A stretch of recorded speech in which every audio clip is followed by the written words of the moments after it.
morning to everyone, wherever you have connected from, and welcome to day 2 of the proceedings for the 4th SADC Groundwater Conference with our main theme of Towards a Water Resilient SADC Groundwater Systems Thinking. My name is Steve Kumwenda. I'm a program hydrogeologist with the Malawian exclusively groundwater NGO called BestFlow. And BestFlow is currently the hosting secretariat for the Malawi's National Focal Group on Groundwater. Today promises to be another exciting one as we continue with the presentations under the sub-theme that we started with yesterday of groundwater being an integral part of the hydrological system. And as Tokozani rightly indicated, we just want to remind those of you that will be presenting and are below the age of 35 that you please let us know, because we'd like to run the award for the young professionals category. Well, without much ado, my main role this morning was simply to call the House to order and hand over the mantle to our chairperson for the first part of this morning session, who is going to be Mr. Tarilo Davson Saruchera. And the session rapporteur is going to be Mr. Brighton Munyai, who are going to take us through the proceedings for this part of morning session. So I'd like to call upon Mr. Saruchera and humbly over to you to take us through the proceedings. Thank you. Thank you so much. I hope everyone can hear me very well wherever you are. And yes, my name is Tarilo Davson Saruchera. I am the coordinator of the program in IUC and Eastern and Southern Africa region. We have 6 presentations in this morning session. We should aim to be done by at least 10:15, since we've lost about 10 minutes going into this. We're supposed to start it after 8. Please, presenters, do keep to the time, and any questions to the presenters. I think what we'll do, we'll have 3 presentations, then have just a brief window for questions, then you go to the other presentations, and then have questions again. So when you have questions, please throw the questions in the chat box to all the participants in this session. Thank you. So without much ado, I'd like to call upon the first presenter. This presentation is on monitoring seasonal groundwater storage dynamics using remote sensing, and it's coming from Mo Blessing Shinyama and Neva Mujere. Mo Blessing, are you online? Good morning, colleagues. It's now morning in Southern Africa. Thank you very much for offering us the opportunity to present our paper on monitoring seasonal groundwater storage dynamics using remote sensing. And the first author is Mo Blessing Shinyama. She should have presented, but she has some other tight programs. So in terms of age, I am over 35 years, but Mo Blessing is still under 35 years. So let me go to the structure of our presentation. We first have to introduce the concept of groundwater, then the methods and materials which we have used, results which we obtained so far, and the discussion and conclusion of the study. All right, so as a matter of introduction, groundwater is very important for socio-economic and even environmental development. Statistically, it accounts for about 30% of the world's freshwater supply, 20% of the global irrigation withdrawals, 40% of the total industrial water withdrawals globally, and 50% of the municipal water withdrawals.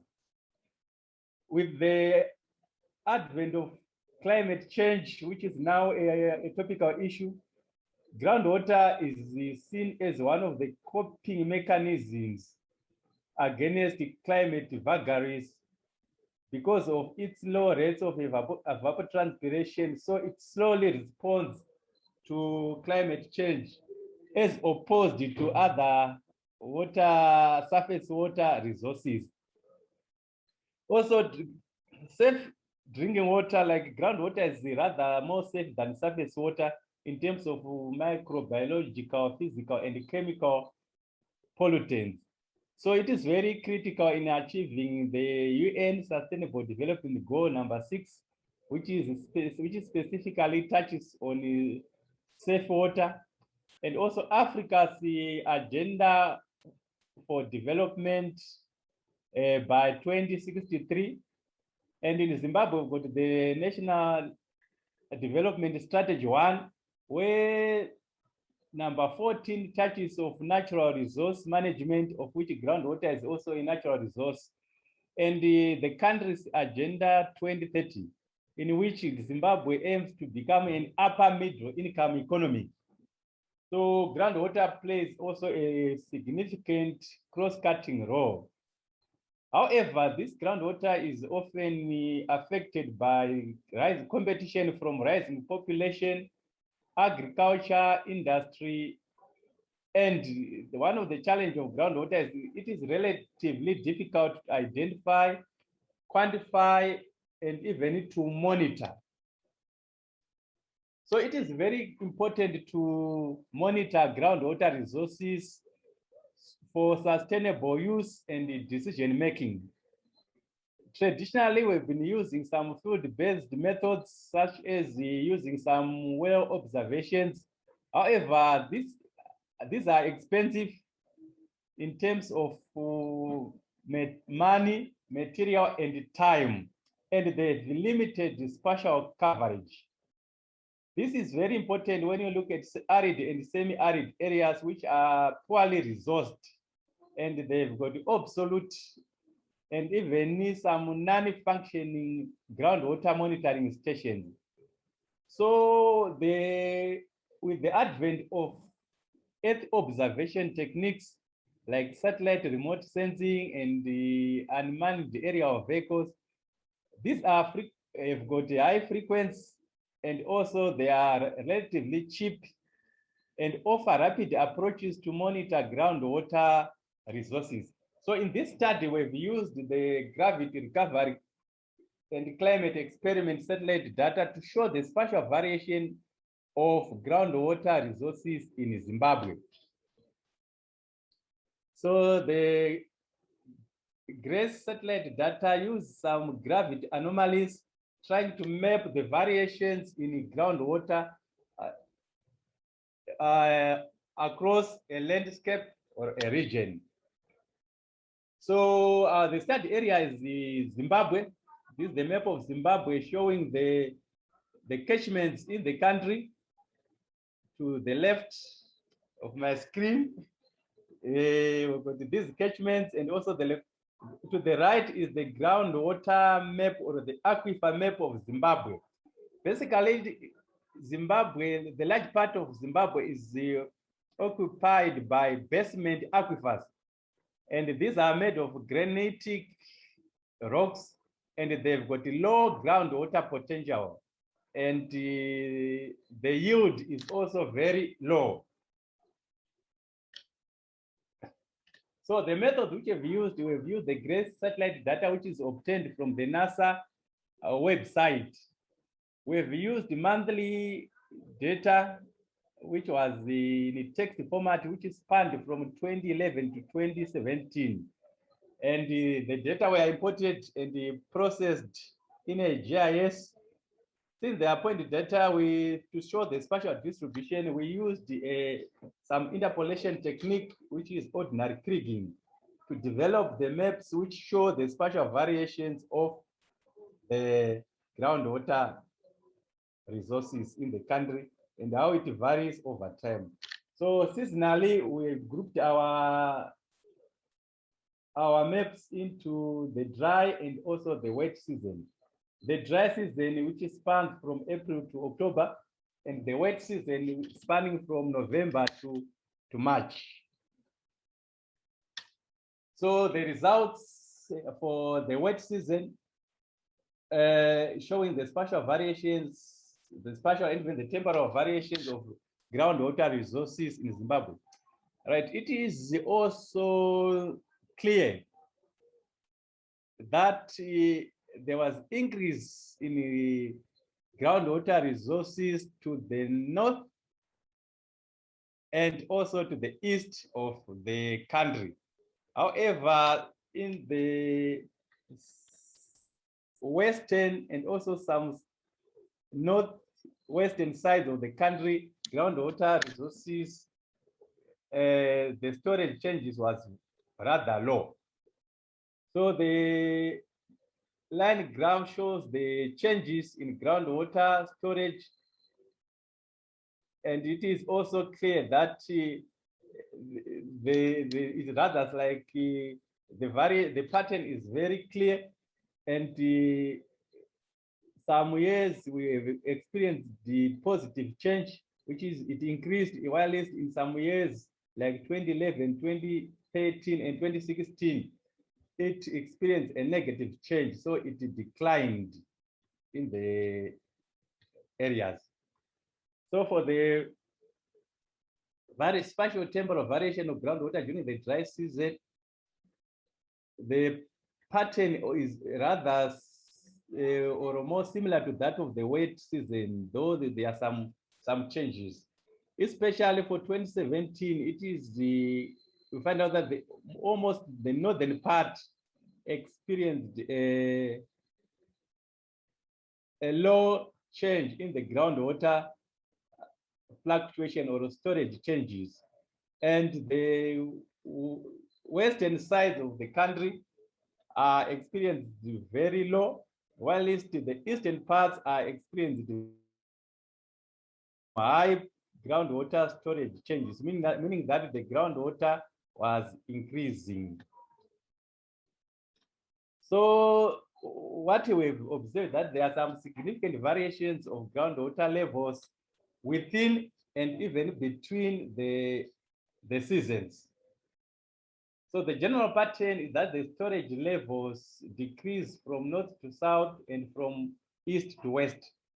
So this pattern is consistent with the general rainfall pattern of the country, whereby our rainfall, it decreases from east to west and also from north to south due to the direction of the prevailing winds, rain-bearing winds, and also topography in terms of relief, whereby the eastern part of the country, we've got high relief, while the western part is a low-lying area, which is rather semi-arid.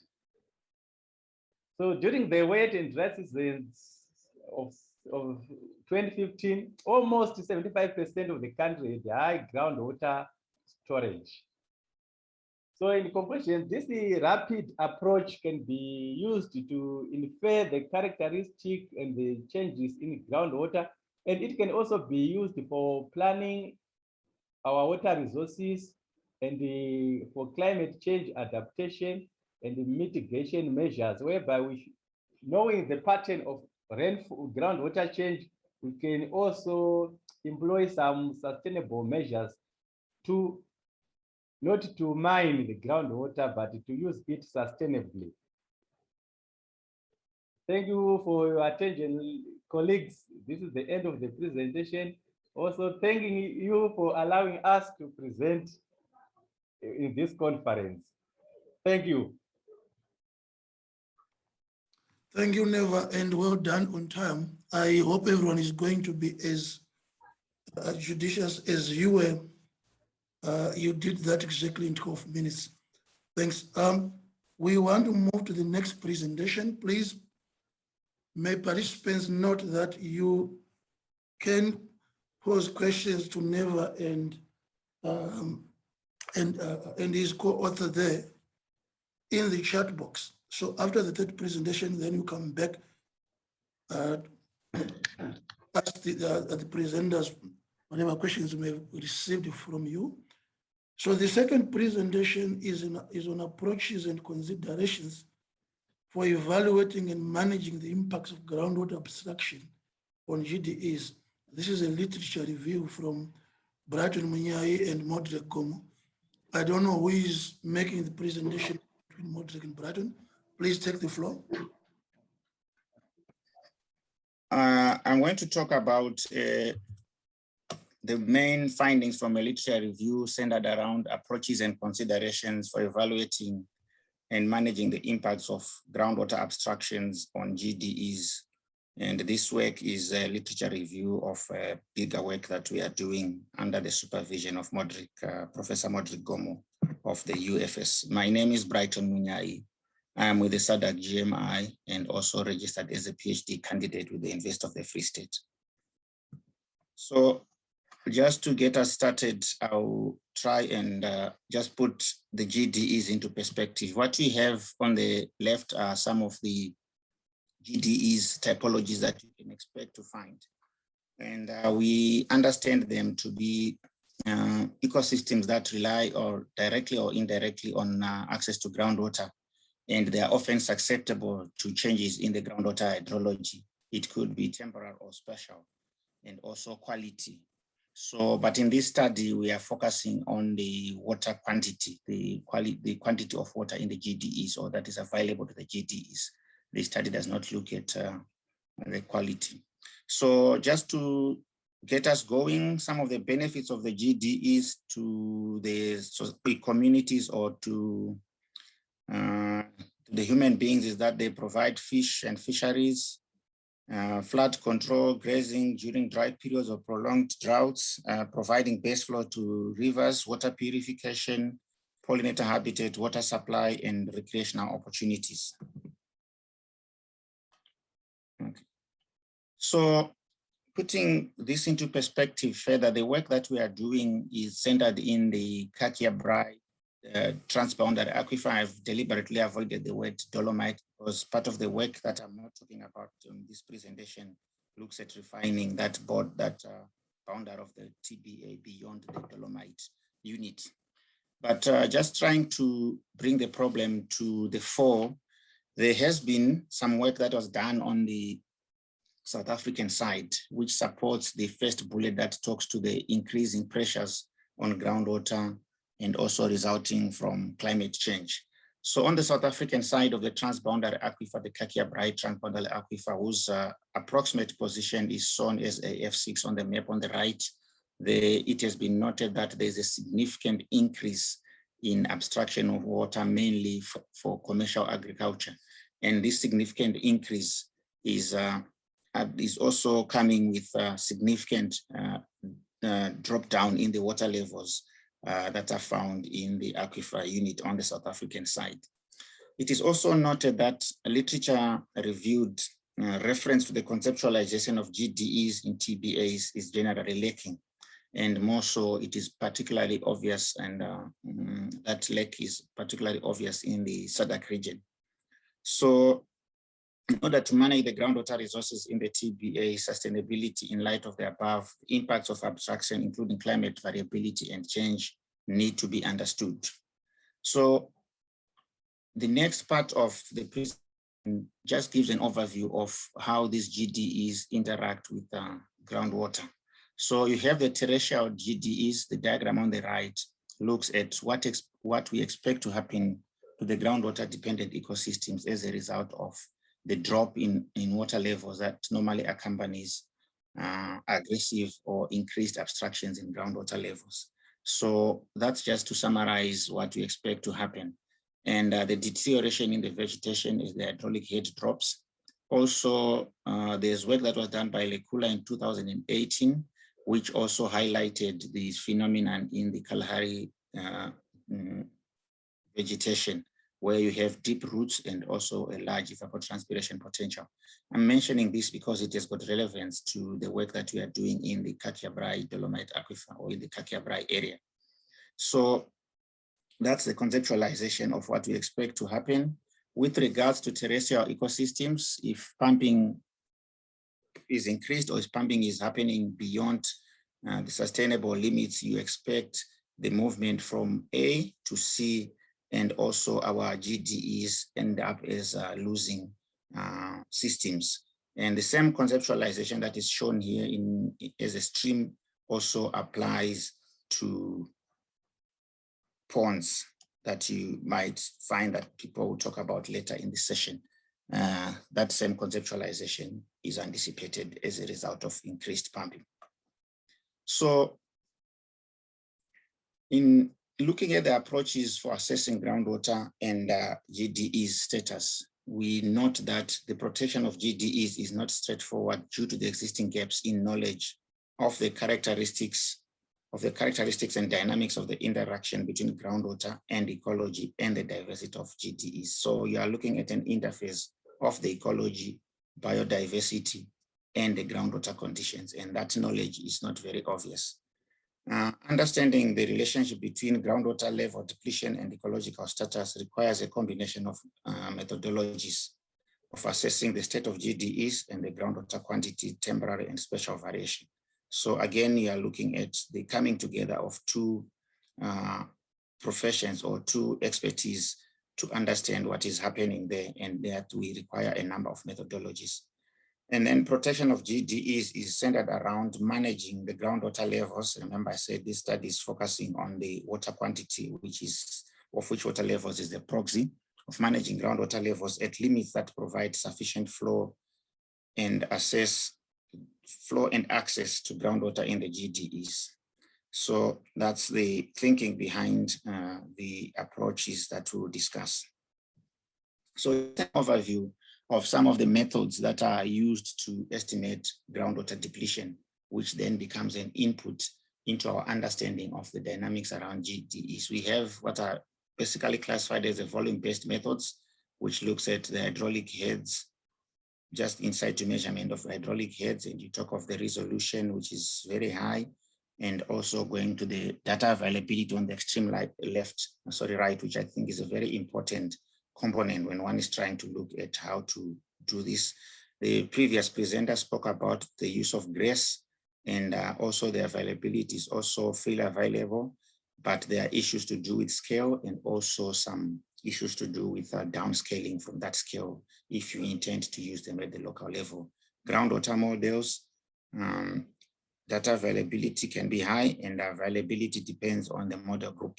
So those are some of an overview of the methodologies that could be used to estimate groundwater depletion, which is important to understand the dynamics or the changes that we're experiencing at GDEs. So going forward to looking at the approaches of managing groundwater and GDEs, trying to bring everything together. What we have on the left is a management framework that is mainly used or that has been developed for the Australian case. And that framework starts from stage 1, which is on the upper right of the circle, up to stage 7. And that progresses from identifying the location of the GDEs, characterizing the groundwater resilience, characterizing the ecological response to change, that is the change in the groundwater environment, determining ecological water requirements, devising the necessary water provisions and management responses, and then developing and implementing monitoring and evaluation program. And the cycle continues into filling knowledge gaps using feedback from monitoring programs. So what is important that is in trying to implement this kind of framework for managing groundwater dependent ecosystems and the groundwater environment in the groundwater dependent or surrounding the groundwater dependent ecosystems. The last bullet talks to a number of approaches that have been developed or that have been classified, which is the volumetric approach, the water level trigger approach, or the buffer zone approach. So the next slides, I'll try and highlight some of the key strengths and weaknesses of these 3 approaches. And then I'll conclude by looking at how we can bring them together into one tool that we can use to manage groundwater dependent ecosystems. So the volumetric approach is the most common management tool for groundwater use, and it basically focuses on basin or sub-basin volumetric allocations, usually based on either historic use or estimates of recharge. In the case of aquatic GDEs, which are dependent on groundwater flow, the volumetric approach would determine the long-term maximum flow reduction that the GDEs can accommodate without being detrimental to their status. For terrestrial DGEs relying on groundwater levels, the impact of limiting the reduction in the discharge is less clear I think this is quite obvious in terms of trying to predict the groundwater level changes that occur as a result in the reduction of the volumes. Is that obvious? And the volumetric approach does not lend itself to the control on the timescales over which reduction of discharge occurs or the magnitude of the change in groundwater head. So the timescale, it's a volume that is allocated over a given time frame, and you don't know when that volume, what kind of changes in groundwater head will that result in. So if the abstraction is focused very close to GDEs, then the impact on groundwater levels may be almost immediate. And this is one of the key weaknesses of this approach. Likewise, the method does not consider seasonal trends in groundwater use by the GDEs, which I think is also a critical component in trying to maintain the integrity of these GDEs. The advantage of the approach is that it provides an upper limit to the change in flow, not provided by the other alternative methods that I'll talk about, that is the trigger levels and also the buffer zones. And lastly, the volumetric approach does not consider the distribution of recharge and discharge and is not best suited at protecting groundwater dependent ecosystem. So that is the main conclusion coming out of that, the literature review that we did, is that the volumetric approach is probably not the most suitable at protecting GDEs. Then you have the trigger approach, and the trigger approach basically deals with the trigger level management, which regulates use according to observation of groundwater levels. And the success of this approach is highly dependent on the location of observation wells and the trigger value. So one dimension that is coming into play is you need a number of observation wells, and you also need to set up to determine a trigger value. So such threshold values might include the maximum groundwater depth that can be accessed by the vegetation, or the maximum water level decline that the vegetation can accommodate. And an important observation is that threshold values are best obtained from the ecophysiological studies and measurement of GDE responses to declining water tables. That interface between ecology and hydrogeology, I think, is also being emphasized in this bullet, where you need to understand what has been happening to the GDEs and trying to marry it with the what has been happening to the water levels. A key question would be, what is the maximum water level decline that the GDEs will accommodate without being detrimental to their condition? So how do you then try and implement this? You then look at the historical water level fluctuations compared alongside the state of GDEs to arrive at the threshold. So again, this brings in another dimension to the management or the approach of trigger levels, which is the historical water level fluctuation that is fine compared to the GDE's conditions to try and arrive at the threshold. So the historical GDE condition normally is obtained from time series analysis of remote sensing data, which I think my other colleagues or presenters coming after me will talk to. The buffer zone approach is one of the methods that easily lends itself to the protection of GDEs. And this method entails emplacement of a buffer zone around the GDEs, within which groundwater obstruction within the buffer zone being subjected to stricter controls. And the main advantage of the buffering is that it is simple to implement and understand. You're just saying abstraction within this radius of these GDEs or of this GDE is restricted or is controlled. And that approach is easy to implement and also easy to understand. But one of the weaknesses that is pointed out is that it merely delays the impact of groundwater abstraction on GDEs, but it does not reduce the long-term impact. And also, one needs to understand the ecological value of the GDEs, and i.e. that is its uniqueness and the biodiversity status, in order to come up with the extent of a groundwater buffer zone around the GDEs of interest, or the ones that we want to protect. So we have spoken about these three methods: the buffer zone, the trigger levels, and the volumetric approach. I think what is coming out clearly from the literature review is that these are methods that can be implemented but there are some challenges in terms of how do you implement them, the data requirements, etc., etc. So we think from the literature review that these methods can be brought together by the use of integrated hydrological models. So the understanding is that used alone, none of the methods like these methods can address, I think you've seen the weaknesses, the protection of groundwater dependent ecosystems. Rather, we should try and make a combination of these methods. And we think from the literature review that this combination can be attained by use of integrated hydrological models. And understanding the between groundwater and GDEs at regional and sub-regional may be aided by integrated hydrological models. And we think we have come to the conclusion that integrated hydrological models are best suited at studying GDEs, given the impact, even the anticipated near surface water table conditions, and also for capturing the fluxes between water bodies and the groundwater systems. And one important strength, if you look at the table that I went through quickly, it was that we need to have in the back of our minds the issue of data availability.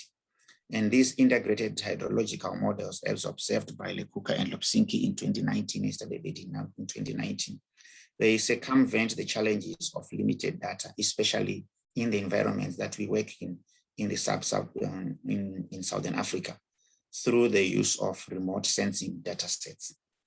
So that's one of the strengths of integrated hydrological models. So, Chair, I'm trying to be mindful of time, and in concluding, we think that the presented literature review has highlighted the central role that integrated hydrological models can play in combining the three basic methods of protecting and managing the impact of groundwater abstractions on GDEs. And also that there is a very strong reliance on the remote sensing investigations and the ecological investigations that come with this. So the literature review that we have presented is part of a research that aims to develop and apply an integrated hydrological model as a tool to inform groundwater management, and also with the protection of GDEs in the Kakia-Brai transboundary aquifer in mind. And we think this will make a significant contribution to the management of GDEs in the region and maybe in sub-Saharan Africa, given that little work has been done around this kind of work. So lastly, this work is a part of a research that is being funded by the JRS Biodiversity Foundation. And what we have in black bold there is the title of the research that is being funded by JRS Biodiversity Foundation, which is Groundwater Dependent Ecosystems and Biodiversity in the Kakia-Brai transboundary aquifer. And I'm a PhD student in that project. Thank you, Chair. Thank you, colleagues, for your attention. Thank you, Brighton. And I can tell the technical committee members that neither Brighton nor Modric qualify as youth unless we use the political party categorization. Yes, they are both over 35. We have two questions there in the chat box, but I will get to that at the end. I think one is for Neva. Please send questions to Brighton in the Q&A chat box, and then they can respond after the next presentation. So the next presentation comes from Tande Kangobe and Modric again, and it's on evaluation of the performance of point dilution tracer tests to estimate groundwater discharge. I hope Tandega is online. May you please come and take the floor. You can share your screen so long. Brighton, you can take your screen down the side and let Tandega present the screen. Thank you, Chair. Good morning, everyone. My name is Tandega Ngobe. I'm a University of Free State student doing masters under the supervision of Professor Gomo. So my presentation is titled Using Magnetolyric Technique to Investigate a Typical Bedding Plane Karoo Fractured Rock Aquifer. Next slide, please. So on this presentation, I will look at the introduction, which covers a bit of the background of the study. Then I will also look at the methods and material, then present and discuss the results from the study, and lastly conclude. Next slide, please. Okay. The magnetolyric geophysical survey technique, which I will refer to as MT throughout the presentation, uses both electrical and magnetic principles to investigate hundreds of meters deep of the subsurface resistivity structures. So this MT technique has not been used to map structured aquifers, despite its unique ability to effectively image the vertical variation of the earth with depth. Therefore, this study will be focusing on the application of MT geophysical technique to delineate a typical bedding plane Karoo fractured rock aquifer. So the study area is the campus site located at the University of Free State in Bloemfontein, where a bedding plane fractured aquifer is known to exist. The site has been extensively used for research purposes by the Institute of Groundwater Studies. So a number of studies has been conducted on the site, which actually provided detailed information that we can use to compare with the MT results. Next slide, please. One of the previous studies on the campus site, fractured Karoo aquifer, actually reveals that the fractured zone may be formed between two closely separated bedding plane on the sandstone layer, which is denoted as Aquifer 2 on this schematic. So this aquifer model was developed by Bota in 1998, which clearly shows the depth of the fractured aquifer, and it will be the point of reference for the MT results discussion. Next slide, please. Now on the principles of MT operation. So this MT method is an electromagnetic technique for which both the electric and the magnetic fields are measured in orthogonal direction of the Earth's surface to estimate the apparent resistivity of the Earth with depth. It utilizes a geomagnetic, or rather a natural variation, as a power source, which makes it a passive EM method. And this is one of the advantages that the MT holds over the other EM methods. Measurements were made every 5 meter depth intervals to create a vertical apparent resistivity profile of up to 150 meters deep. However, the MT method generally has the capacity to actually go beyond this depth and can sometimes go up to 100 meters deep. So during the survey at the campus site, a 1 meter station spacing was used, and the separation spacing between the two electrodes was kept constant at 10 meters. So the schematic here shows the full layout of the MT survey, where there are two electrodes which need to be inserted a few centimeters into the ground, and a recorder in the middle, which actually helps with recording the apparent resistivity during the survey. Thank you. Next slide. So on this slide, I will discuss the survey line layout. So two transverses T1 and T2, as shown on the representation of the geometry of the fracture, were identified, targeting mainly to intersect the horizontal fracture network at multiple points. So T1 was our main survey, which is 80 meters long, and T2, we used it as a confirmatory survey line with a length of 70 meters long. So these transverses were mainly limited by the presence of local infrastructure such as fence and road closer to the sites, which we tried by all means to actually avoid in order to minimize the amount of noise that this infrastructure can actually impose on the data. Next slide.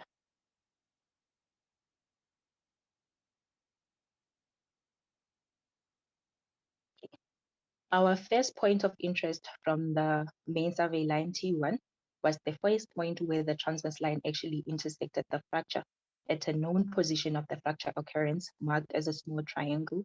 Unfortunately, I cannot point, but the resistivity profile at this point is shown on the right. I hope it's the right for everyone, but I will discuss it on the next slide. Next slide.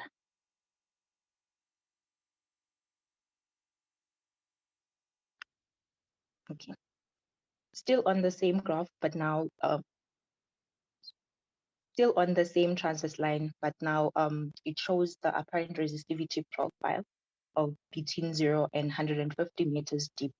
And the vertical, and this actually shows that the vertical apparent resistivity changes with depth, which is an indication of varying geological material with depth, where low resistivity is usually associated with softer formation and high resistivity is associated with harder formation.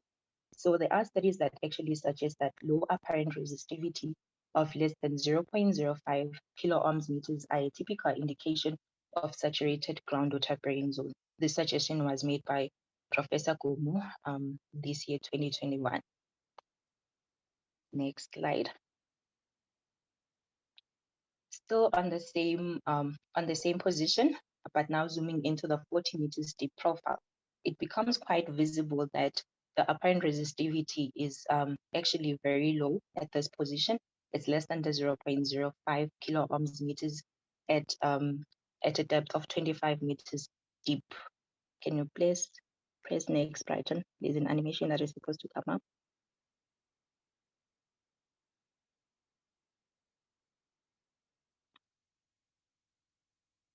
Yes, that little rectangle there, it shows the zone where we have the low apparent resistivity of less than 0.05 kiloohms meters, which is a typical indication of where the fracture is located. So this actually relates quite so well with the general model of the aquifer, which I presented earlier on, that was proposed by Water. So apologies that there is actually a discrepancy of the scale from the general model as well as the real data, but then it indicates that the fracture is actually located between 17 meters and 27 meters, which we can see clearly on that graph there, where we have two low resistivity points sitting at 25 meters, which is also an indication of where the fracture or the aquifer is located using the MT data. Next slide, please.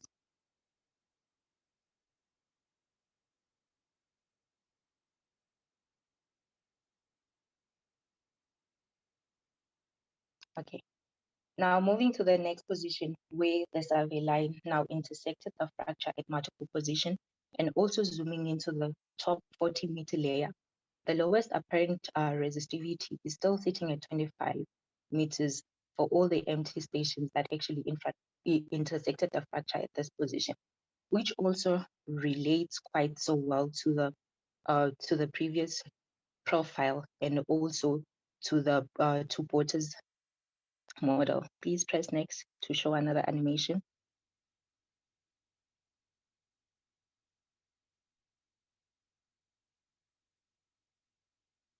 Is these also indicate that the fracture is still sitting at 25 meters as per the model from Porter's report. Next.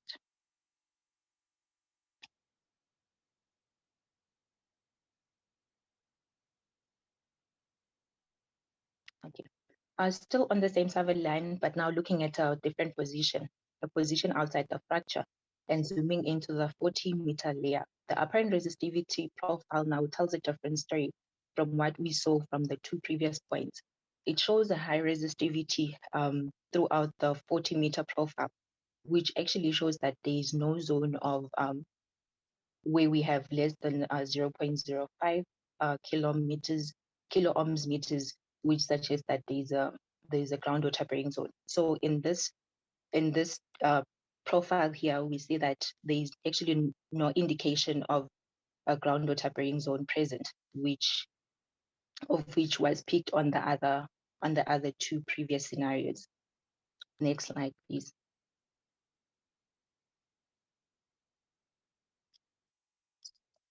The MT results relate so well with the results from previous studies that have been conducted on the study site, such as the EC profiling and the geology of the area, which all shows that the fracture aquifer is located between 17 and 27 meters deep. Based on the comparison of the data recorded over the known fracture occurrence position and the position outside the fracture, it can be concluded that the MT geophysical technique was actually able to vertically delineate the bedding plane fractured rock aquifer on the basis of resistivity contrast. The findings actually demonstrate the potential of MT in groundwater exploration, and further studies can be conducted to actually build on this outcome of the study. Thank you. That marks the end of my presentation. The next two slides are actually the references that I used. Thank you.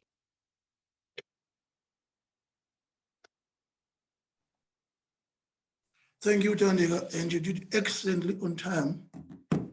And to our adjudicators, please remember Tandika is a young scientist, although she's accompanied by an old one. I think at this point we can pause just to take a few questions after these three presentations. I have two questions in the box. Okay, I think one, okay. There was a question here from Michael Nkuba. I think this one was directed Neva Mujere and never replied to the question, but I think it's important that Neva actually responds to this verbally for the sake of all participants. The question was, what are the underlying factors that explain the patterns in dry seasons in the 2014 and 2017 and wet season in 2015 and 2016? I think this was in a reference to a particular slide. Okay, Neva, don't worry. I think I can just read your answer here as it is clear enough.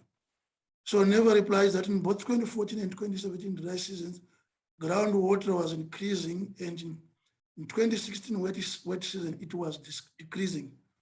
So this pattern is due to rainfall distribution, especially during the previous season. So that's fine. And there's a question from Tobile. I am not sure who this is directed at, because it says this is a very rich conference. And my question is, where can we access such information which is being presented? Can we have a link to access such contents to improve our groundwater programs in the country? I'm sure, Brighton, you quickly want to make a reference to the SADC-GMI database where Tobile and colleagues can find all this information after this event. Brighton, can you answer this quickly? Yes, thank you, Chair. Thank you, Tobile. I think we will share through a link on our webpage the proceedings of the conference. And also, I think Thokozani can also confirm that the presentations will be put into the book of abstracts that we have now. We'll expand it and include the presentations. So, and also we'll also make efforts. I think it will be available on our webpage as well. So yeah, I think that should answer Tobile. Thank you. Okay, and I think you can still stay online there, Brighton. There is a remark, then a question in the end from Professor Pitt there to you. He liked your presentation, and he says, I think it would be great from the onset to already think of a suitable conceptual hydrological model that can link well with the framework that you presented and adopt, with the framework, I think the type you adapted from the literature. What is your views on that? And repeat that, well done, and keep up the good work. Do you want to respond quickly to Professor Kanibatu? Thank you, Prof. We have started working on the hydrogeological model, and we take cognizance that using an integrated hydrological model will entail that we look beyond the classic traditional hydrogeological model. So we are looking at other data sets. For instance, how do we look at the evapotranspiration data sets and how do we incorporate them into the conceptual model and also try to tie them together. So we are looking beyond the classic conceptual hydrogeological modeling and see how we bring the integration part to the core of the hydrogeological model. I hope that answers, but I'm available for suggestions, Prof. Thank you. Thank you, Brighton. We are going into the last presentations, the last three presentations of the session. So I'm calling upon Bero Mangana. Okay, it's Mangana, Bero Ramperi, Timothy Dube, Tatene Dalu, and Farai Dondofema. I'm not sure who is doing the actual presentations among the four of you. The presentation is on progress in the remote sensing of groundwater dependent ecosystems in the arid and semi-arid environments. Please take the floor. I don't know who is coming on. Okay, thank you. My name is Mangana Rakper, a candidate from University of the Western Cape. So today I'll be giving you presentation on the progress in the remote sensing of groundwater dependent ecosystem in arid and semi-arid environment. This is based on literature review from my original work, where I will be looking at the delineation of a groundwater dependent ecosystem in Kakia Brae transboundary aquifers using the remotely sensed data. Next, please. Okay, remote sensing of groundwater dependent ecosystem has increased substantially in recent years. So of significant prominence is the delineation and mapping of groundwater dependent vegetation, species diversity, and water quality in this ecosystem, particularly in arid and semi-arid environments. So GDEs provide the ecological service such as habitat for variety of fauna and carbon sequestration and water purification. Next, please. So the recent technological advancement and free and open access to new imagery with improved sensing characteristics has resulted in a numerous application on GDEs assessment and monitoring at varying scales, essentially in the light of global climate change and variability. So the purpose of this study is to provide a detailed scientific research progress in the use of remote sensing of GDEs. Next, please. So the objective of this study are to provide a comprehensive overview of remote sensing application in GDEs. Secondly, to provide the application of remote sensing in GDEs using the available remote sensing sensors and potential in different machine learning algorithms in identifying, delineating, and mapping GDEs. Next, please. So thirdly, to provide the seasonal and long-term monitoring of GDEs with the role of climate variability. And then lastly, to explore the challenges associated with application of remotely sensed data in GDEs and future prospects in identifying, delineating, and mapping GDEs. Next, please. So moving along to methodology, next, please. So journals, articles, and dissertation from the year 2000 and to the year 2021 were used in this study. Next, please. So in order to achieve the objective of this study, related information was acquired from ecology, remote sensing, and water journals. So to retrieve information, articles were selected via relevant search engines, including Google Scholar and Scopus. So certain keywords were used in this study following the 3 search levels. Level 1, keywords such as remote sensing, groundwater dependent ecosystem, arid and semi-arid environments were used and resulted in 18,257 articles. So from the collected articles, those collected articles were further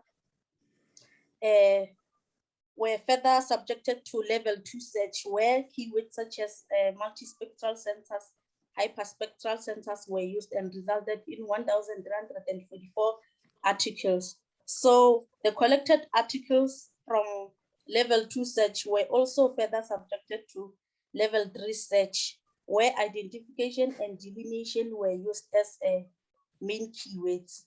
And at the end, we end up having 144 articles which were used in this study. Next, please.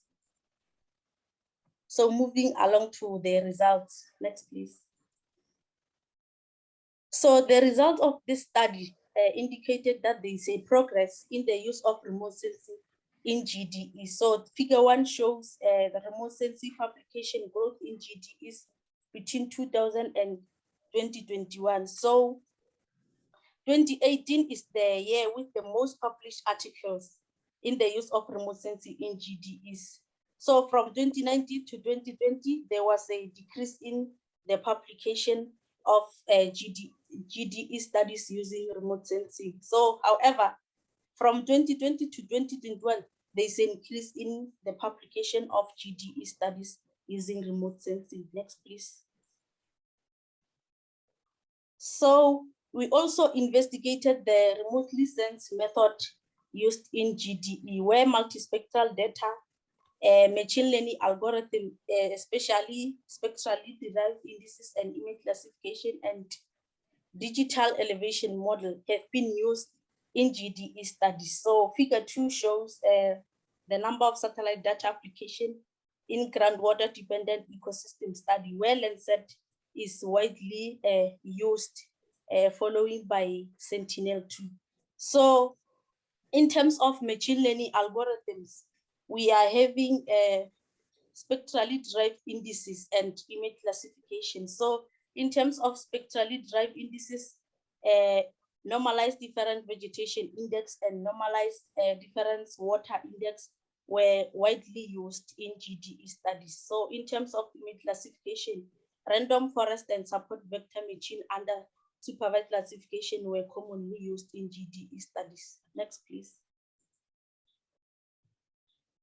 So climate change impacts has been investigated in groundwater, but however, it has been slightly used in GDE. So even though the multispectral data set and machine learning algorithms were used in GDE studies, they are associated with some pitfalls, especially when they are used individually. For instance, wide commonly multispectral data like Landsat is reported to be associated with the confusion of different land covers, particularly in small area.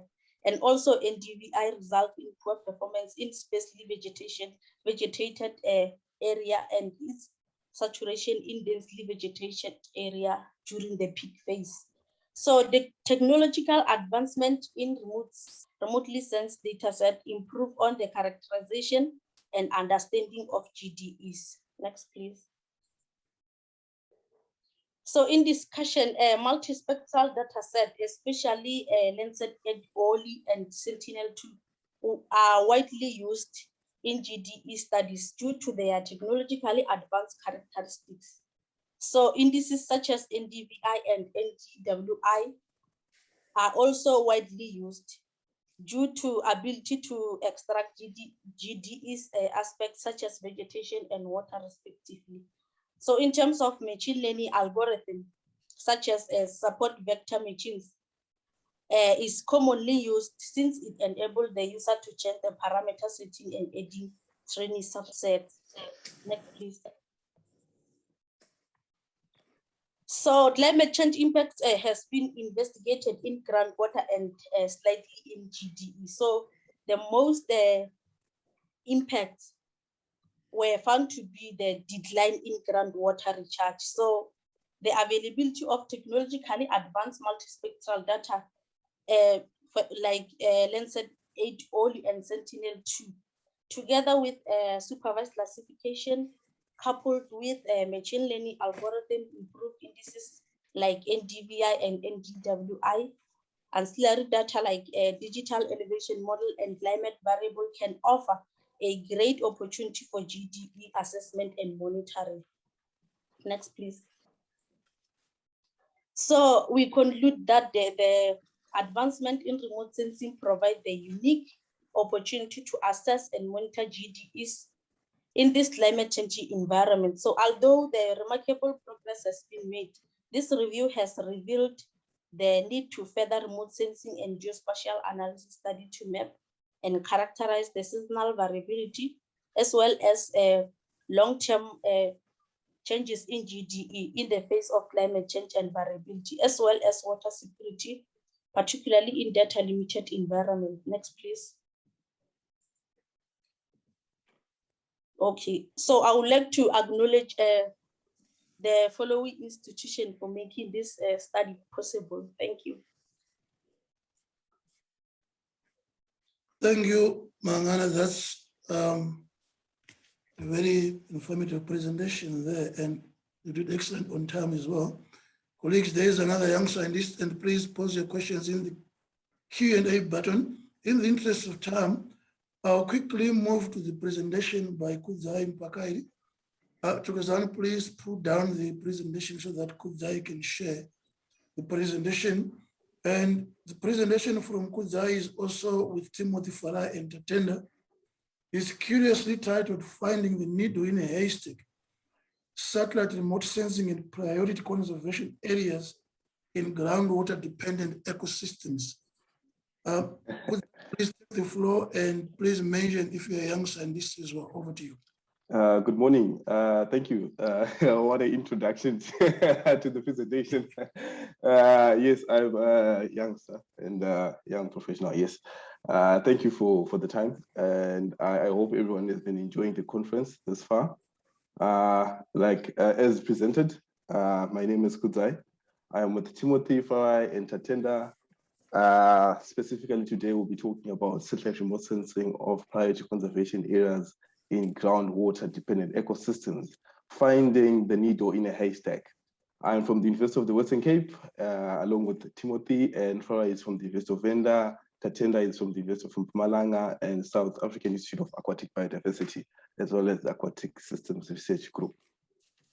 So this presentation will mainly focus on the introduction, the key aspects of groundwater, groundwater-dependent ecosystems, utility of remote sensing, spectral hypothesis, where we stand in future directions. Okay, so groundwater is an important water resource, critical for the, just a minute, there we go. Sorry, Kudzai, can I interject a bit? Yes, yes. I think our interpreters, they are requesting that if you could slow down a bit, because they need to catch up with your pace in terms of interpretation. Oh, okay. Thank you. Let me try and go slow. Okay. Thank you. Okay. Groundwater is an important water resource, critical for the existence of most ecosystems, and I think you agree with me that it accounts for at least 90 to 70% of freshwater resources available globally. So, since this is an important water resource, and as it accounts for most of the freshwater resources globally, in most ecosystems, especially the arid environments, groundwater is an essential and key component, because in arid environments are different from the environments where there is surplus surface water available. In arid environments, this is not the case, and groundwater is essential for the existence of vegetation. So basically, it then means that if groundwater is essential for the existence of vegetation, the groundwater level should be accessible to the vegetation for these two to coexist, or for the vegetation to be dependent on the groundwater. So then what are some of the dynamics that are related to groundwater, the groundwater level and groundwater vegetation? So usually, in most instances where in any heterogeneous environment, the groundwater level is usually high, and in other areas, and in some areas, the groundwater level is low. So in areas where the groundwater level is high, we would expect high species diversity. And in these areas, we are also likely to observe obligatory phytophytes. This is the vegetation that is reliant or strongly reliant on groundwater. And as we move away to areas where the groundwater level is low, it's also likely that within those areas, there is low species diversity, and it's because there is low species diversity and the groundwater level is also low. It also means that within those areas, there might not be any phytophytes. Phytophytes are groundwater dependent. This is the groundwater dependent vegetation. So there won't be any phytophytes within these areas. And if there are any phytophytes, these phytophytes are facultative, meaning that they will use surface water and groundwater if it is available or accessible to the vegetation. So, like I said, arid environments strongly rely on, the vegetation in arid environments strongly relies on groundwater. And this makes groundwater dependent ecosystems biodiversity hotspots, because they are specific keystone species within groundwater dependent ecosystems that are capable of redistributing groundwater to shallower parts of the soil profile.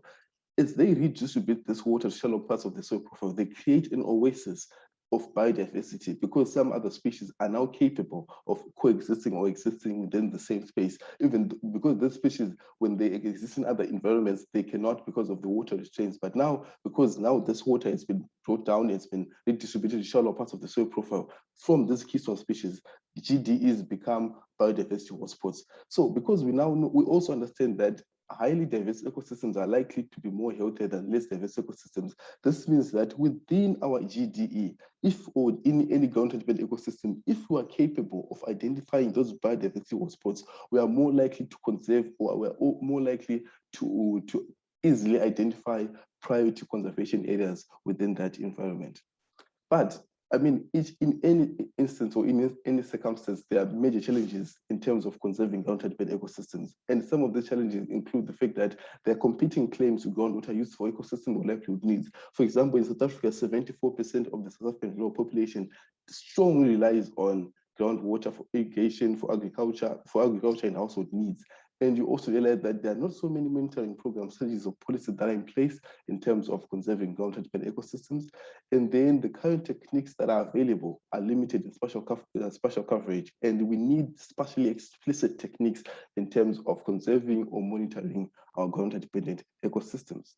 So our study focuses on the Kakia Bay transboundary aquifer, which spans from southwestern Botswana to northwestern South Africa, and it is supported by the Kakia Bay Dolomitic Aquifer. And the presence of the groundwater resources within this environment supports crop farming and cattle ranching within this area, and the same groundwater is also supports household needs for people within this area. And the groundwater is an important water resource, and there's key groundwater dependent ecosystems within this Kakia Bay transboundary aquifer. So now, remember in the title of the presentation, we said finding the needle in a haystack using satellite remote sensing. So now, how then can we use satellite remote sensing? The key is that remote sensing allows us to discriminate one phenomena on Earth from the other, from the unique spectral signature that each and every component on Earth has. So what am I talking about? I'm saying that each and every component on Earth has a unique spectral signature. So because of that, we can use remote sensing to discriminate one vegetation type from the other. For example, in this environment that we can see here, there are mainly two vegetation types. We have this vegetation type and this vegetation types. And we can use remote sensing to interpret this and put it into something like this, and broadly say that we have needle-leaved and broad-leaved vegetation types within this area. So we can easily determine or infer the species diversity within this area from the spectral reflectance alone. But like in any other environment, because this is remote sensing and all environments are heterogeneous and they have a lot of wood, soil, litter, and water, you would also be able to observe other things that are in the environment. But this does not take away our capabilities of observing what? Our key points of interest, our regions of interest, which are the vegetation that is within this area and the species diversity within this area. So where does this emanate from? This emanates from the spectral variation hypothesis, because from the spectral variation hypothesis, it postulates that we can identify unique spectra and quantify the species diversity of any ecosystems, because spectral heterogeneity is a key function of environmental heterogeneity. So this understanding allows us to then say that we can use species diversity as an indicator of any ecosystem and how diverse it could be. And we can then use that species diversity to identify conservation areas. So in this particular study, we used Sentinel-2 imagery that was pre-processed to remove clouds and water pixels. And then that imagery was then used to calculate measures of spectral variation. These measures of spectral variation allow us to easily detect the spectral heterogeneity of any environment.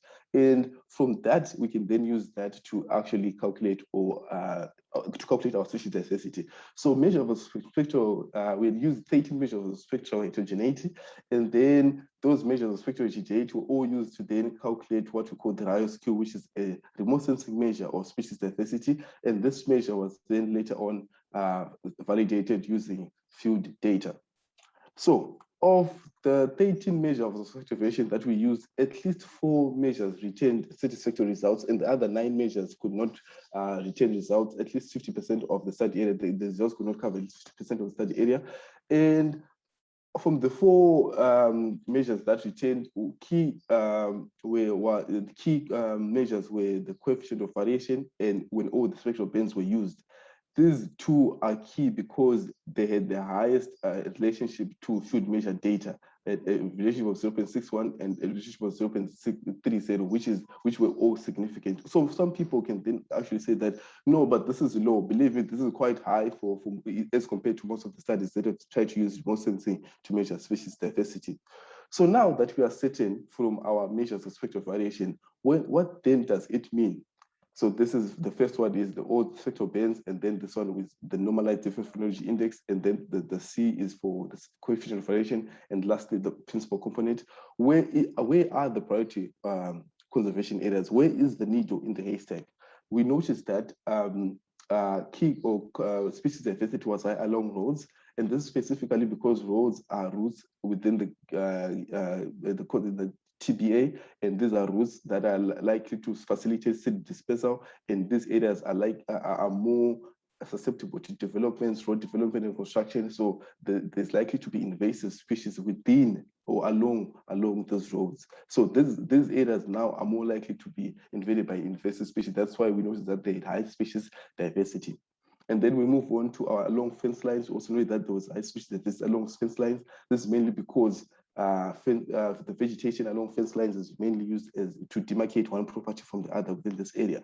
But key and what's more important is that we noticed or identified that there was high species diversity around natural pens. Why? Because in our study, we postulate that these natural pens are supported by groundwater. So the groundwater seeps onto the surface and collects into a pool of water that then supports the vegetation around this natural pens. So I mean, anyone could actually say that and they could be lying, but no, our results actually reaffirm that. How do they reaffirm that? We also observe that from the species diversity actually varied. Like, what am I saying?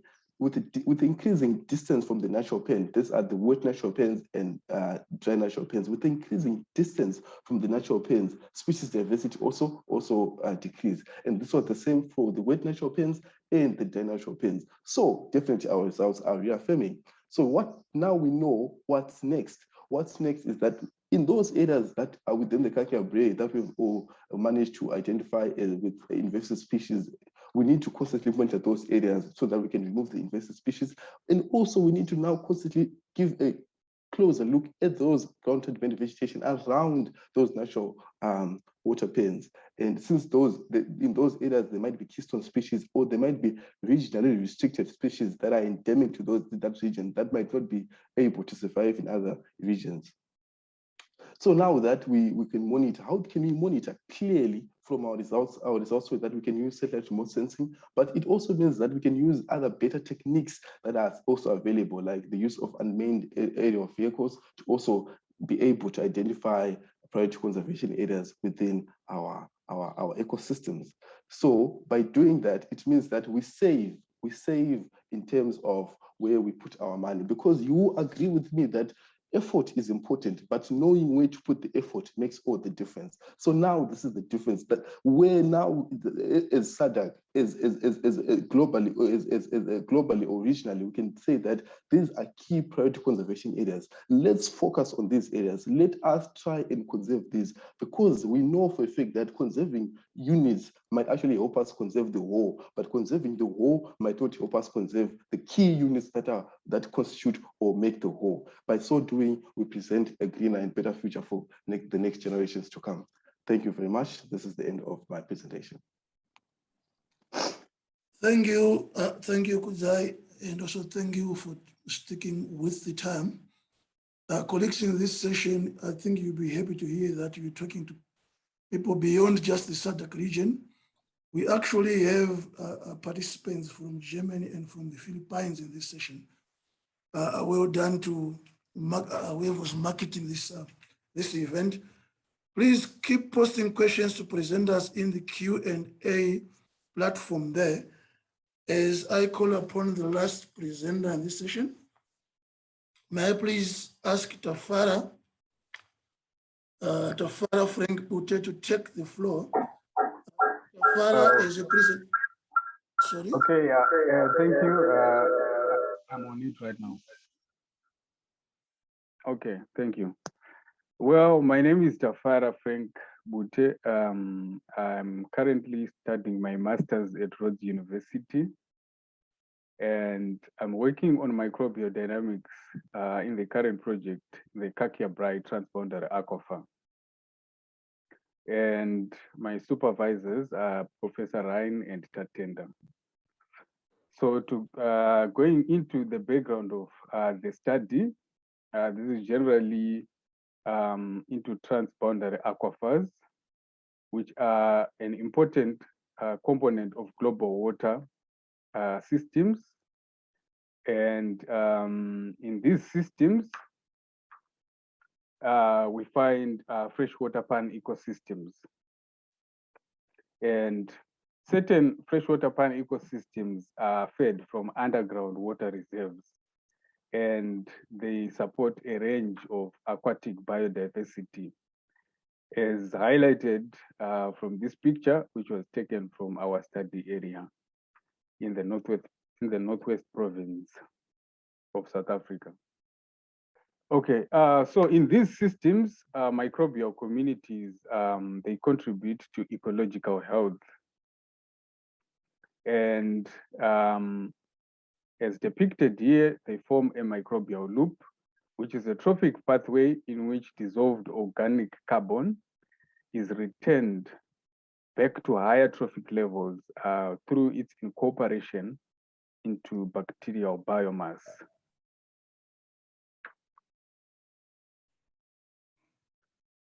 Going further, we notice that in wet seasons, brachiopods occupy these freshwater pans, and they have implications for primary productivity dynamics. As we see to my right, that is a fairy shrimp, which is an example of a branchiopod.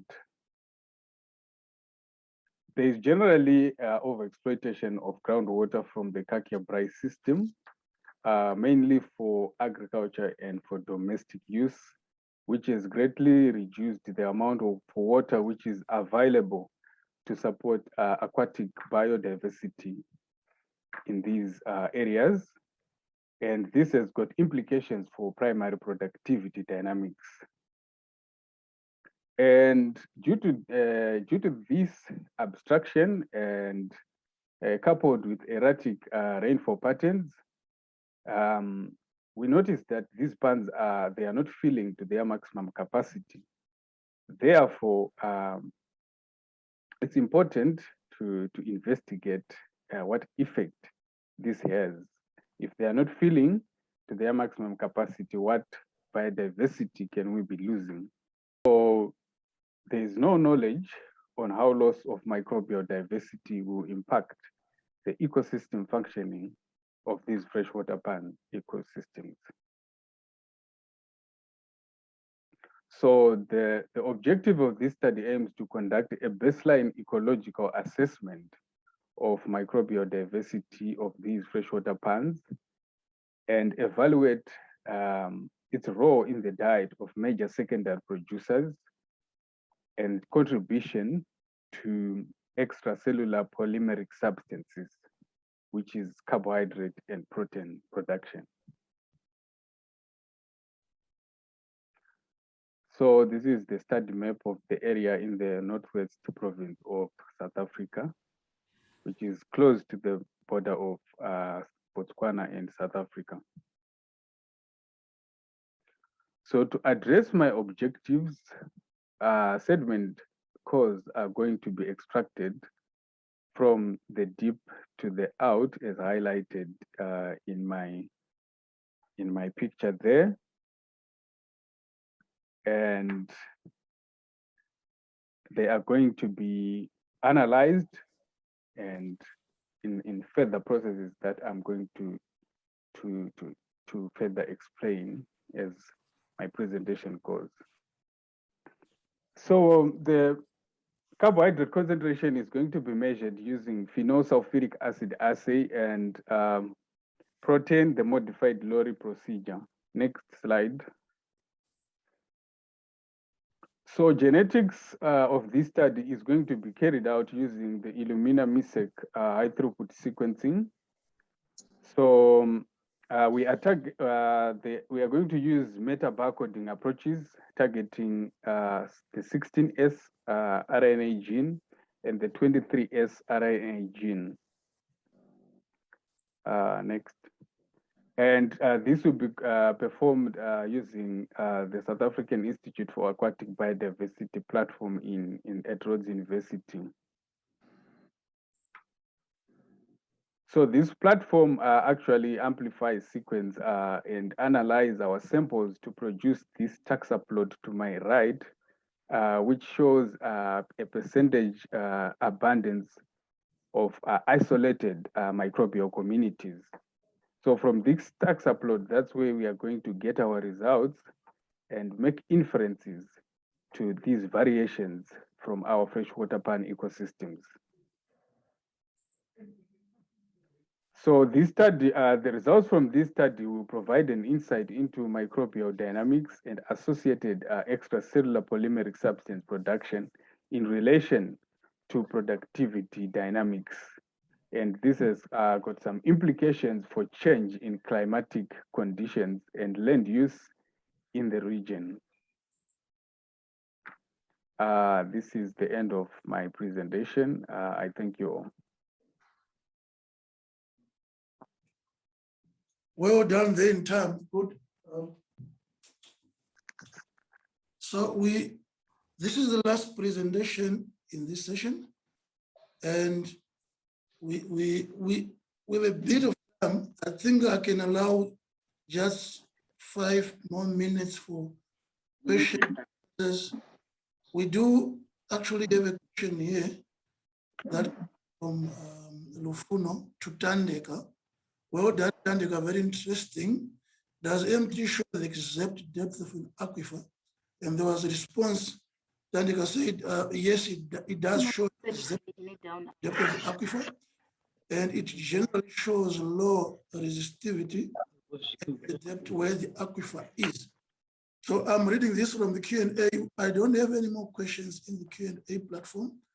In the Q&A, this session was dominated by young scientists, so no questions either means they're doing something very impressive or you don't get them at all. So I'm hoping it's the former, not the latter.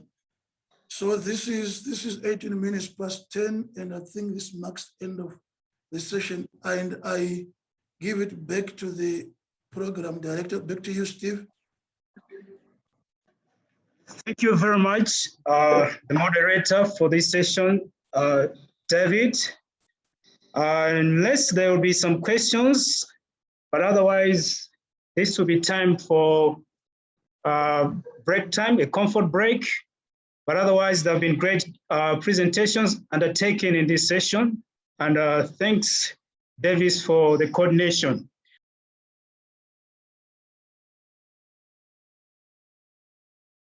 Colleagues, welcome back to yet another morning session of presentations, which will run from now, that is 10:30, to around 1:15, that is 13:15, before we break for lunch.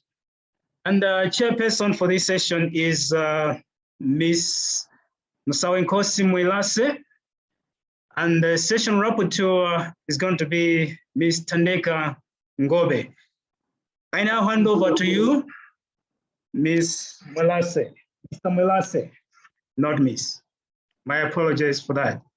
Over to you, Mr. Mwilase. Right. Thank you. Good morning, everyone. I welcome you on this part of the program, whereby I shall run with the administration of this aspect of the program up to 1:15. I'll be assisted by Ms. Tandeka Ngobe. So I'm pleased to be part of this session. I think it's my first time. There was the first, second, third. I never got time to be part of those sessions, but I'm happy this time around to be part of this session. And yes, it has been quite informative and very much encouraged in sessions since yesterday to be part of the program. I would like to call upon Mr. Chipo Perseverance Mungenya. She will give us, or he to give us a talk on the platform diversity in the Kakia Barrier Aquifer pen system. So I hope, sir or madam, you are around to share with us the presentation. Good morning, everyone. My name is Chipo Perseverance Mungenge, and I'm a PhD student at Rhodes University, and I'm working under the supervision of Prof. Ryan Wasserman and Dr. Tetinda Dalu, and I'm part of the Wetland Ecology Lab at Rhodes University. Today, I'm going to be presenting on the plankton diversity in the Kakia-Bray Aquifer pond systems. Oh, I had forgotten. I'm under 35 years old. So today I'll be presenting on the plankton diversity in the Kakia-Bray Aquifer pond systems. So temporary wetlands are characterized by frequent drying, and this usually is, they can be dry completely the whole year or at least once a year. And there are various factors that drive the structure of the ecological communities in these wetlands. And this is because the duration, the timing, and the frequency of the wet and the dry phases is different, and it varies from region to region. So the factors that drive the structure of these communities is different, even from region to region. Because of this, the temporary wetlands are unique and contain highly specialized assemblages of rare plant and animal species. So you'll find that within these wetlands, you will find different species groups that are not found in other areas.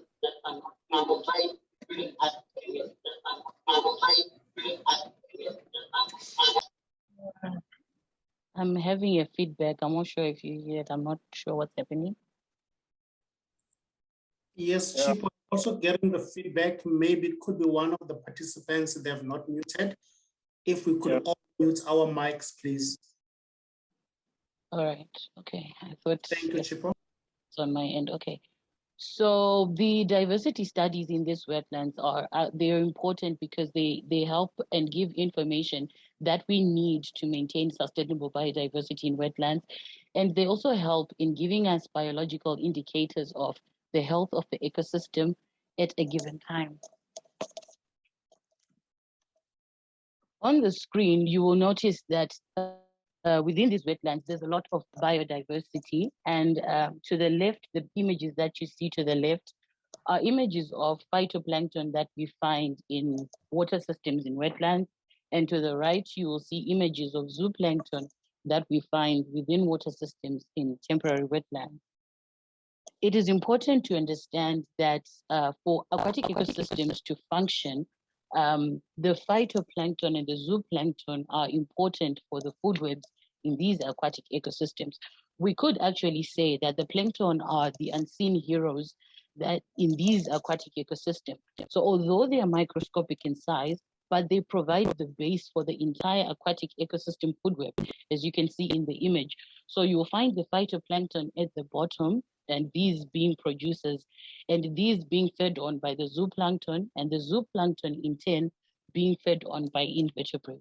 And it goes on to the end. So temporary wetlands are important because they provide ecosystem services such as habitat for wildlife. They provide a source of water for people and for animals. They help in flood control. They help in water filtration, and they also provide cultural services. However, despite the importance of these wetlands, we are realizing that there are various threats to these temporary wetlands. The first major threat is ecosystem loss and degradation from urbanization and livestock. And the image that you see was taken during our sampling in June, where we saw heads of cattle around the pond systems that we were sampling. The other major threat to these temporary wetlands is water extraction through irrigation. The other threat is pollution, and the other emerging threat to most temporary wetlands now is salinization as a result of anthropogenic activities and climatic processes. We are carrying out this study because we have realized that plankton fauna from temporary wetlands, they remain poorly understood, but we need knowledge of these plankton fauna to understand the patterns that, within the groundwater systems, and this will help us develop sound conservation policies. We have also realized that the plankton and the microbenthos are a highly neglected part of temporary wetland science. Therefore, it is important to carry out a study that looks at diversity of plankton within pond systems in these temporary wetlands. The research aims of this study are to understand the relevant processes that shape plankton diversity in temporary wetlands. It is also to describe the functional characteristics and species composition of plankton assemblages. It is also to numerically characterize the contribution of these plankton in the wetlands using field investigations and lab experiments. It is important to carry out this study because plankton are bioindicators. This means that they can be used as an early warning sign in wetlands or in aquatic ecosystems to help determine the environmental health and any biogeographic changes that may be taking place in the wetlands over time. It is also important to understand plankton diversity in wetlands because this will help us improve knowledge on mechanisms that drive the species diversity and the distribution of plankton within these wetlands. This will then help us to plan for the adequate mitigation, conservation, and restoration measures for the temporary wetlands in which we are studying. The objectives of the study are to determine the benthic and pelagic phytoplankton diversity in the temporary wetlands across different sized pans. 2, to determine the zooplankton diversity in the Kakiabri pond system. 3, to determine the food web structures in the pond systems in the Kakiabri transboundary aquifer.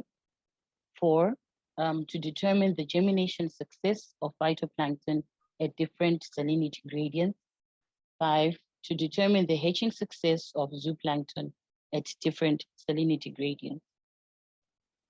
The study will be carried out in the Kakiabri transboundary aquifer on the map shown on the screen, which is in the northwest province of South Africa, and the aquifer spans to the southern part of Botswana. The methods will be broken down into 5 main key aspects, which include determining phytoplankton diversity and zooplankton diversity, both the benthic and the pelagic. It will also include determining food web structures in the pond systems of Kakiabri using stable isotope analysis. And finally, it will also include hatching experiments that will be carried out in the lab for the phytoplankton and the zooplankton at different salinity gradients. The phytoplankton diversity will be determined by using a 20 micrometer net, phytoplankton net, which you see me holding on the picture. And this will be toured horizontally across 10 meters in each pan. And this will be done both during the wet and the dry phases. And the samples will be taken back to the lab and identification will be done using field guides. The zooplankton diversity will also be determined by using a 64 micrometer plankton net that will be toured horizontally again across 10 meters in each pan, and identification will be done using a dichotomic identification key. The food web structures in the pond systems will be determined by taking samples of the sediment, the microphytes, terrestrial vegetation, zooplankton, phytoplankton, invertebrates, and frogs, anything we can find from the pans. And this will be taken and put in Ziploc bags and stored at -10, 20 degrees, taken back to the lab. And we will conduct stable isotope analysis at Itemba lab using a ratio mass spectrometer. Since, as I alluded to before, that salinization has become a major threat in wetlands, we will also be doing these hedging experiments in the lab to determine the hedging success of dormant egg bags of sediment collected from the dry pans in the Kakia Brae Basin.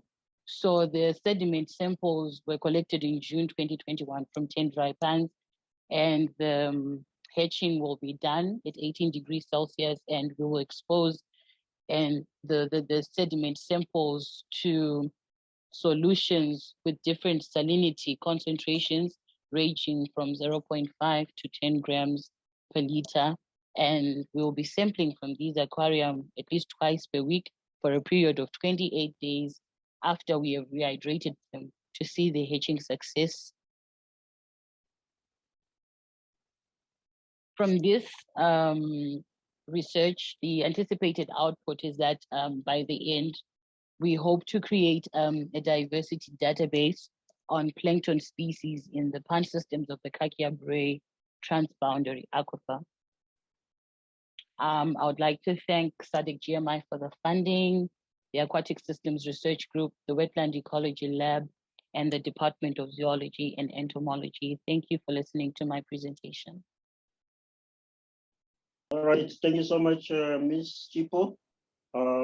Please, I would like to remind people that they can post their questions on the Q&A box, and you can chat privately, but on relevant matters to the program.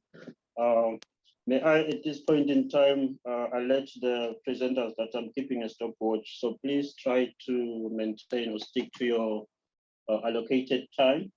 And if there are any reactions on her presentation, I would love to encourage people to post them on the Q&A box. And also, please, I noted that in the morning, there was a gender imbalance amongst the presenters. I hope the situation will improve in this session, this time of the day.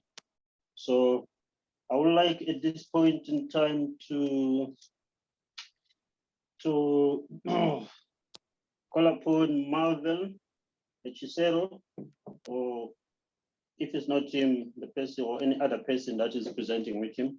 They're going to present on the investigating groundwater contamination in St. Mary's suburb in Zimbabwe, I suppose. So please bear with me in terms of the names. Some of them are too difficult for me to pronounce, so I'll try my best where possible. And yeah, is the presenter ready? I'm ready, thank you. Welcome, you, sir. Feel free to. Okay, thank you. May I confirm that you can all see my slides? Yes, your slides. Can. And are they moving? Yes, they are. All right, thank you. Yeah, it is, but I think there's a track. Please bear with us. Some of us are, I think, they're having some technical challenges, but it's moving to some extent. All right, thank you. Proceed, sir. All right, my name is Marvin Chisero. I'm presenting on the topic investigating groundwater contamination in St. Mary's, which is a suburb in Chitungwiza, also in Zimbabwe.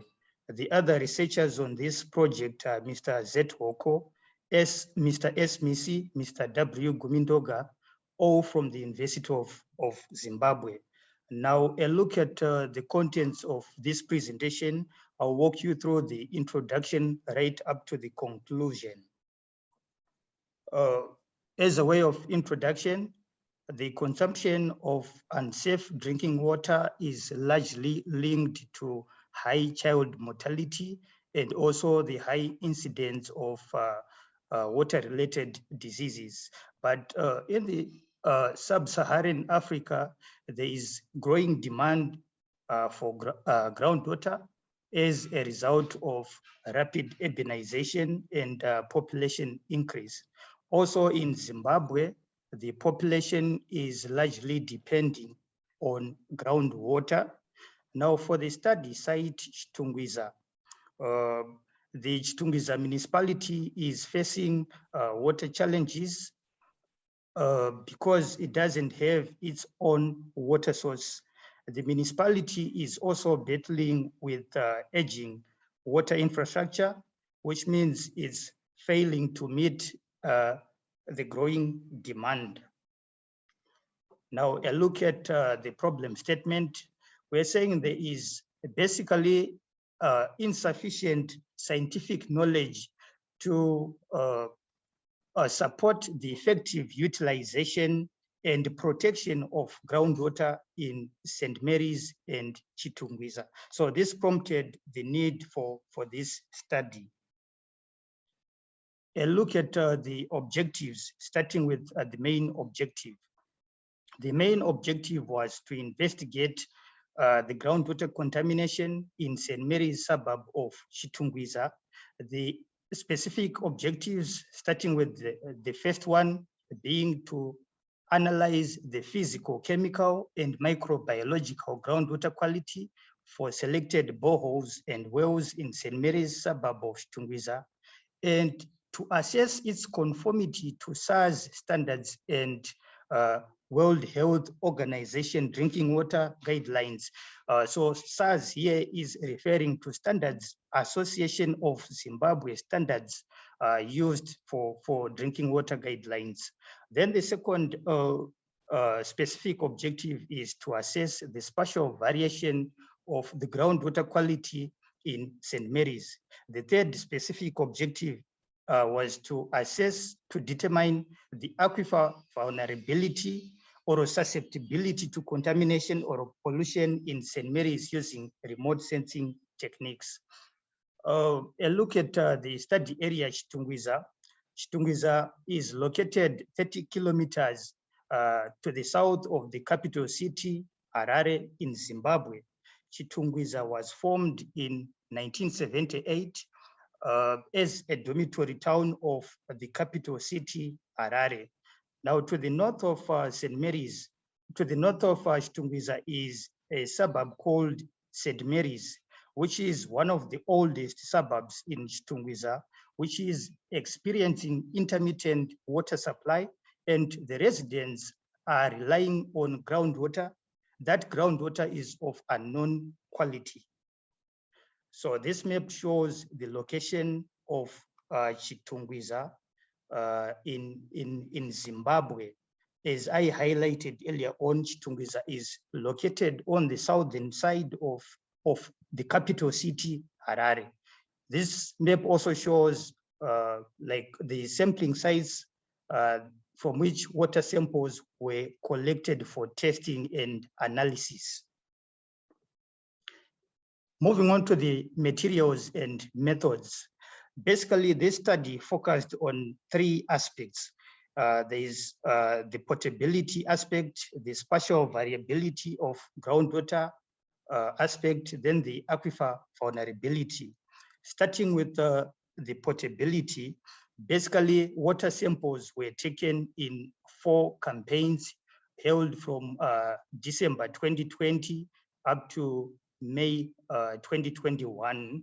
A total of 23 groundwater parameters were assessed, and these included pH, temperature, electrical conductivity, turbidity, chloride, total dissolved solids, total suspended solids, dissolved oxygen, percentage oxygen saturation, ammonia, total alkalinity, fluoride, ion, nitrate, nitrite, sulfate, phosphate, total hardness, total and fecal coliform. These were analyzed in the lab, and they were assessed, they were compared to the SADC and WO drinking water standards and guidelines. Now, for spatial variability, the data was inputted in a GIS environment to come up with spatial variability maps. Then for aquifer vulnerability, the GOD model, which is a 3 parameter model, was used for assessing aquifer vulnerability. Basically, the data which was inputted in the GOD model include the data from drilling logs and geological maps, field measurements, and the aquifer type. Now, a look at the results and discussion. The table here presents results from the sampling campaigns. A total of 40 samples were taken over 4 campaigns, and the figures quoted in red here, they indicate the parameters or the concentration of the parameters which exceeded the Standards Association of Zimbabwe standard guidelines, standards for drinking water. So here we have electrical conductivity, total suspended solids, total dissolved solids, total hardness, and calcium exceeding the SADC standards. On the left side, we have the SADC standards and the WHO standards. Also, we have turbidity and nitrate, which are highlighted in orange, exceeding the both the SADC and the WHO guidelines. Then we also have ammonium, the total coliform and fecal coliform exceeding both the SADC and the WHO guidelines. So this is in agreement with researches conducted in Zimbabwe by Ndozia and Misi. And these parameters, they infer that there is sewage contamination in the groundwater. Now, since 23 parameters were analyzed in the lab, the principal component analysis was used to reduce dimensionality in the dataset by identifying the key parameters that are contributing to groundwater contamination in St. Mary's. So basically, agent values which show the variance in the datasets were used to select the principal components, and an agent value greater than 1 was selected.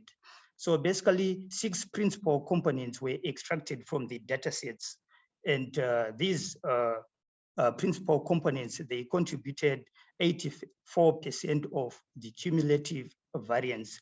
Now, the predominant parameters identified in this study, they include total coliform, fecal coliform, nitrate, total hardness, turbidity, chloride, phosphates, electrical conductivity, total solids, temperature, and magnesium. Then a look at the spatial variation of the key parameters that were extracted from the principal component analysis. This map here shows the spatial variation of the fecal coliform in St. Mary's across the sampling sites. The sites that are shown in red, they had the highest concentration of fecal coliform. Then moving on, this map shows the spatial variation of total coliform in St. Mary's. Then this map also shows the spatial variation of turbidity in St. Mary's. And all these parameters, they are exceeding the SADC, both the SADC and the WHO guidelines. So study sampling site W5 had the highest turbidity here. Then a look at the concentration of the spatial variation of nitrates across the study area. Site BF1 had the highest concentration of nitrates. Then for vulnerability mapping, the GOD model was used. So basically there was overlaying of 3 thematic maps, the first one being the aquifer type, the second one, the lithology, then depth to the groundwater surface, shown by D. Then there was also mapping of potential sources of pollution. This map here shows the location of the sewage treatment, the sewer lines, the industrial area, the cemeteries, the farmlands, the pumping stations in Chitungwiza and in the study area, St. Mary's. So basically, they were leaking sewage manholes that were located using a Garmin E-Trax 10 GPS receiver to map the potential sources of pollution in St. Mary's. Then a map to show the degree of vulnerability was prepared, and the thematic maps, the 3 thematic maps were given ratings, and those ratings, they produced a map which gave a degree of vulnerability ranging from 0 to 1, 1 having the highest vulnerability. So 0, the range 0 to 0.1 was quoted as being negligible, 0.1 to 0.3 being low, 0.3 to 0.5 being moderate, 0.5 to 0.7 being high, and 0.7 to 1 having extreme vulnerability. So this map basically shows the vulnerability, the degree of vulnerability in the study area, in the study area St. Mary's, sorry. Now, in conclusion, the groundwater quality in St. Mary's, because of the high concentration of nitrates, of total coliform, fecal coliform, etc., is not suitable for potable use without treatment. And also spatial variation of groundwater quality across sampling sites showed the complexity of pollutants as a result of anthropogenic activities. There is also a variable degree of vulnerability across St. Mary's, ranging from negligible to extreme vulnerability. Now, moving on to the recommendations. The first recommendation is that treatment of water in St. Mary's is necessary before use. There's also a need for follow-up work by increasing the number of sampling points and the number of campaigns. Then there is also need for setting up groundwater monitoring network, which covers the whole of Chitungwiza, and also upgrading the sewer system, since this is another source of sewage contamination. This marks the end of this presentation. Thank you.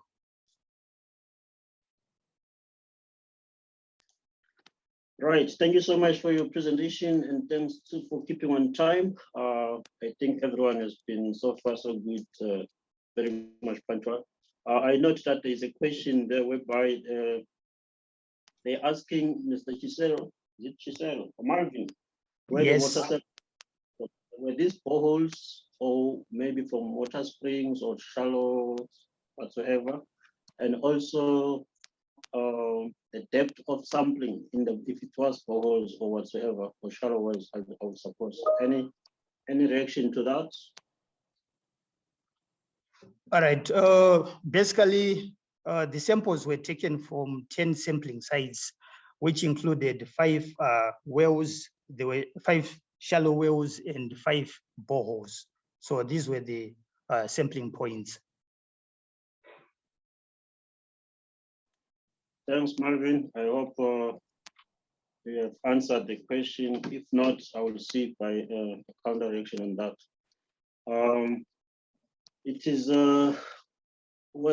what my concern that I do note that the issues of groundwater pollution or contamination to a larger extent is on the rise on many parts of the world due to human activity and other things, and also with the impact of climate change, we also going to exert some issues on groundwater contamination. That's a worry going forward as we move on in terms of creating resilience on groundwater. We need to also pay attention on how to deal with issues of contamination. This is a good time so far. I think if there is not any other pressing question, I think there's something that I'm seeing there. All right, I think we can move on to the next presenter, Andrew Joluza. Are you there, sir? Yes, I'm right here. Right, I note that you'll be sharing with us a presentation on assessment and mapping of groundwater resources in Lilongwe, that is Malawi, I suppose. You are welcome to take us on. Thank you.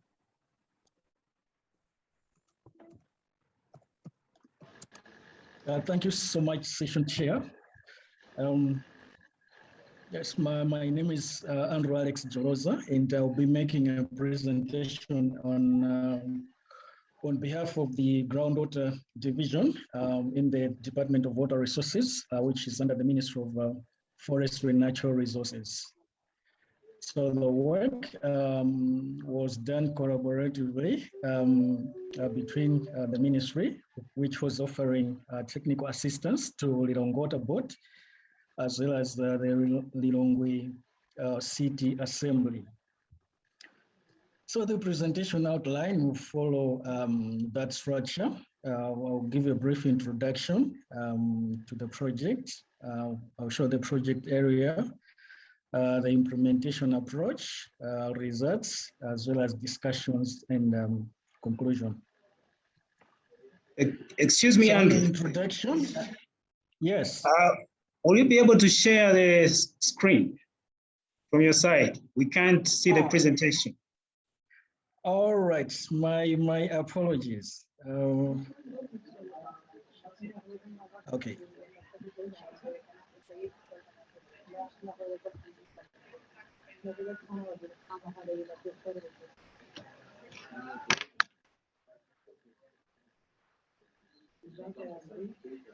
Yeah. Are you able to see it? Yes. Just put it in the slideshow mode. All right.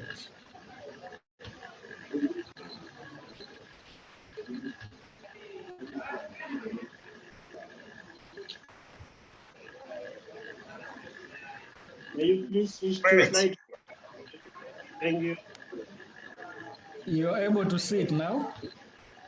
Thank you so much. Excuse me, are you able to see the presentation? Yes, Andrew. Yes, we can. All right, thank you. Yeah, the general introduction to the project, the groundwater assessment and mapping was part of the World Bank funded Lilongwe Water and Sanitation Project. So it was just a component under that overall project. And I think the project was conceptualized as the city faces unique water security challenges. Currently, the water demand is around 130,000 cubic meters per day, but the existing system barely sustained that during the dry months. And on the same, it is projected that the demand will increase to around 170,000 cubic meters per day. That's in about 3 years' time. And in 2035, I think it will reach as high as 255,000 cubic meters per day. So the project objective was to ascertain groundwater potential, as well as vulnerability of the groundwater for conjunctive use, which in essence was to provide basis for future investments in groundwater resource development. And the project was justified as the utility company seeks to increase water security for the city by supplementing it with other water sources. Mainly, they rely on surface water sources. That's Rirongo River, which cuts through across the city. And also, it's kind of a response to the limited information and understanding of groundwater occurrence in the project area, as well as to provide caution to the effects of climate change, which are becoming more pronounced by water shortages during the dry months as well. So the specific objectives included spatial mapping of occurrence of aquifers, as well as their groundwater potential, determination of hydraulic characteristics for the identified and mapped aquifers, spatial mapping of groundwater quality and quantity, and determination of potential limitations to its use, preparation of groundwater quantity and quality atlases that would guide groundwater exploration and development, as well as preparation of groundwater vulnerability maps to inform on areas unsuitable for groundwater development and map aquifer protection zones. So the study area was taken to be a 50-kilometer radius of the city. And if you look at the map, that yellowish part, that's the service area for Rirongo Water Board, but they expanded the boundary to see if we can even identify potential, high groundwater potential areas outside the service area.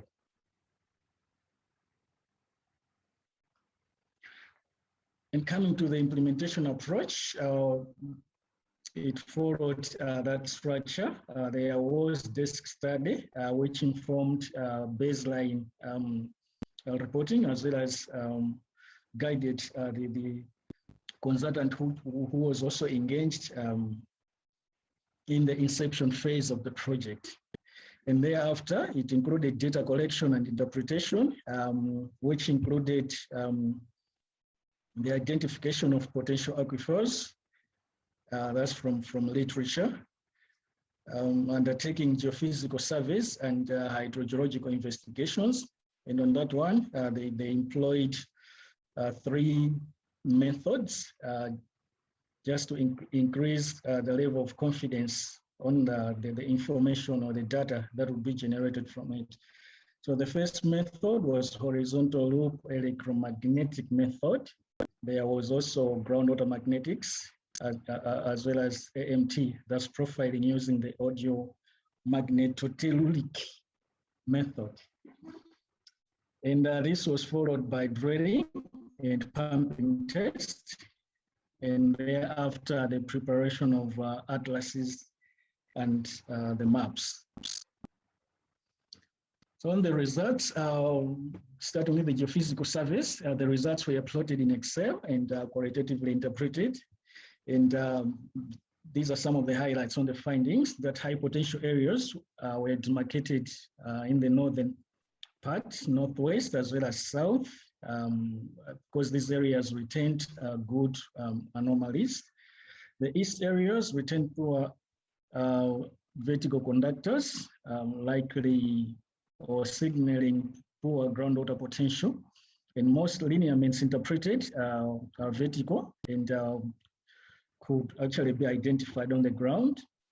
And the horizontal loop method was actually effective in identifying these vertical conductors.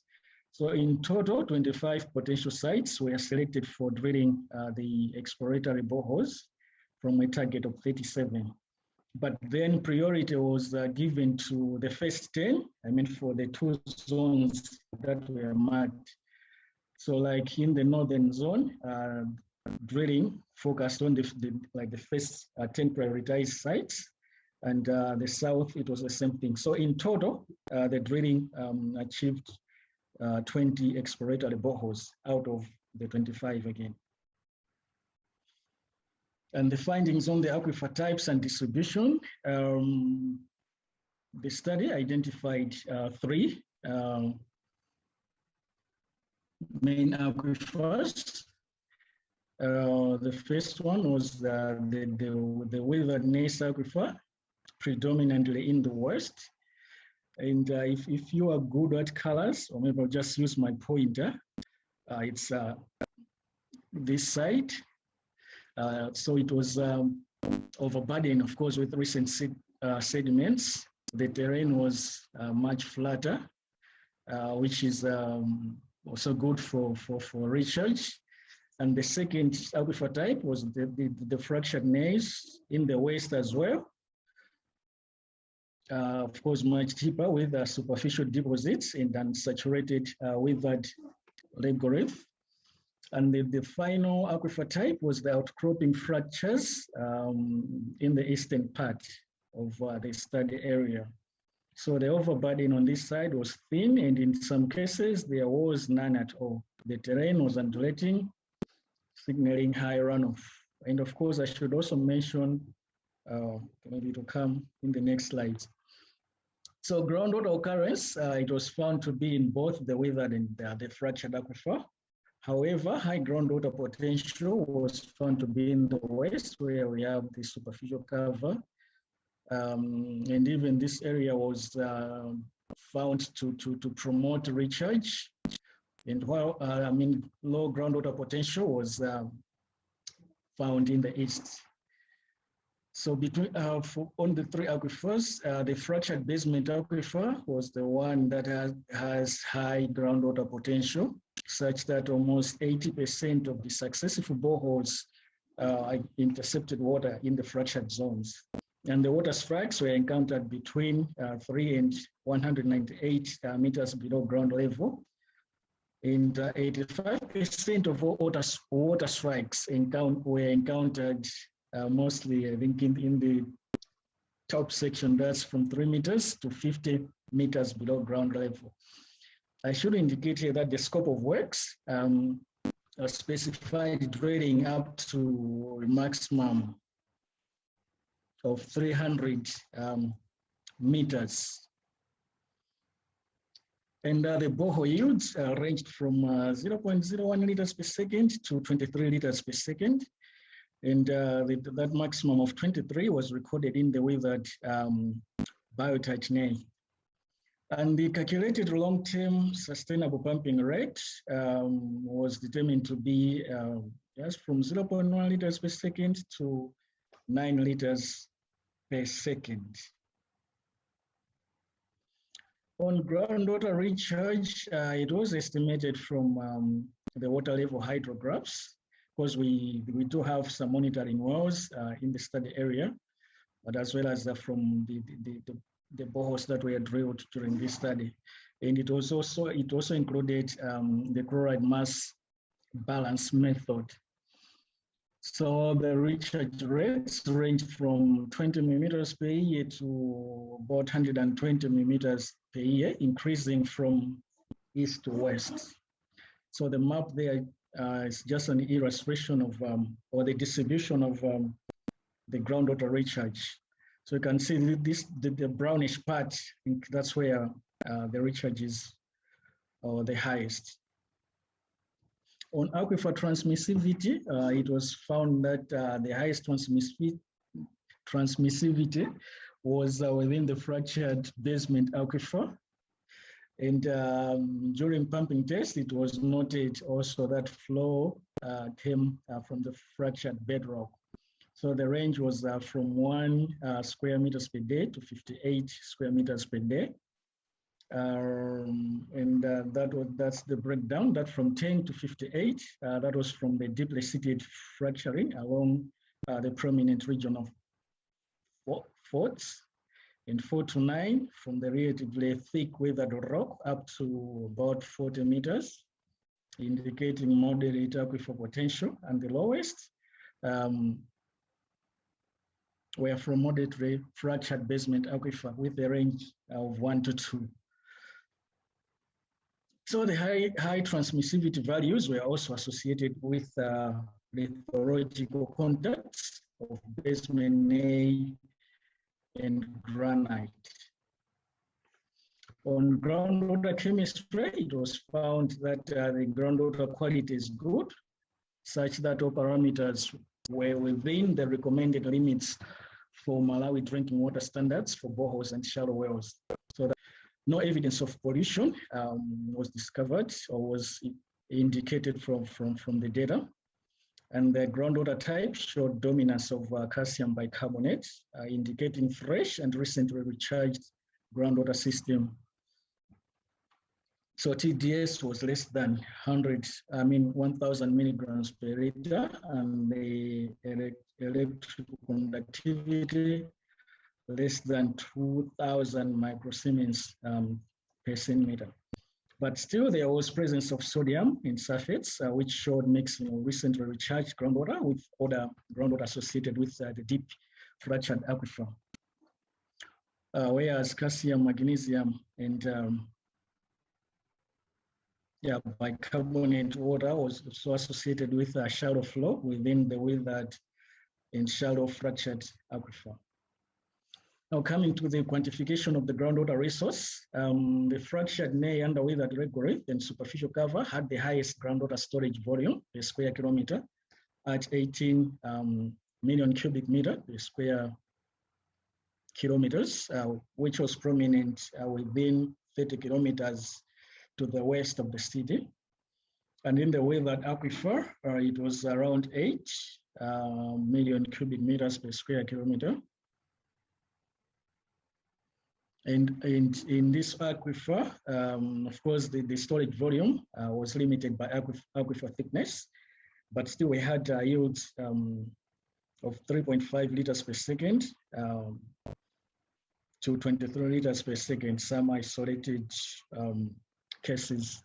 Of course, that was where the weathering was greater than or equal to 40 meters. So the outcropping fracture had the lowest storage volume at 4 million cubic meters per square kilometer. So overall, the estimated available groundwater volume was 1,818 million cubic meter per year. And consideration on sustainable groundwater volume that can be developed, it was reduced by 50% just to cater for environmental flow requirements. So we're looking at the available groundwater volume as 900 million cubic meter per year. And that slide shows the groundwater potential maps. And here is where the western zone, which I did indicate, has been identified as a potential oil field for future developments. That's where we have boreholes, some that are reaching or that are giving yields of about 23 liters per second. But the other areas, some of the yields are relatively good, but most of them are actually low, around 2 liters per second. And that slide shows the groundwater storage map.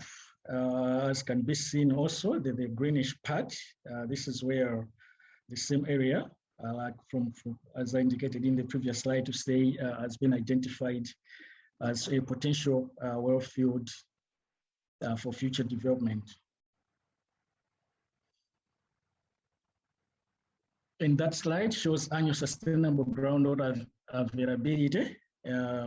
As I did indicate in that other slide, to say that the available groundwater, sustainable groundwater, was reduced by 50%, so that we cater for environmental flow requirements. So if you see in this column, I think it shows what each of the three aquifers is able to contribute to that total.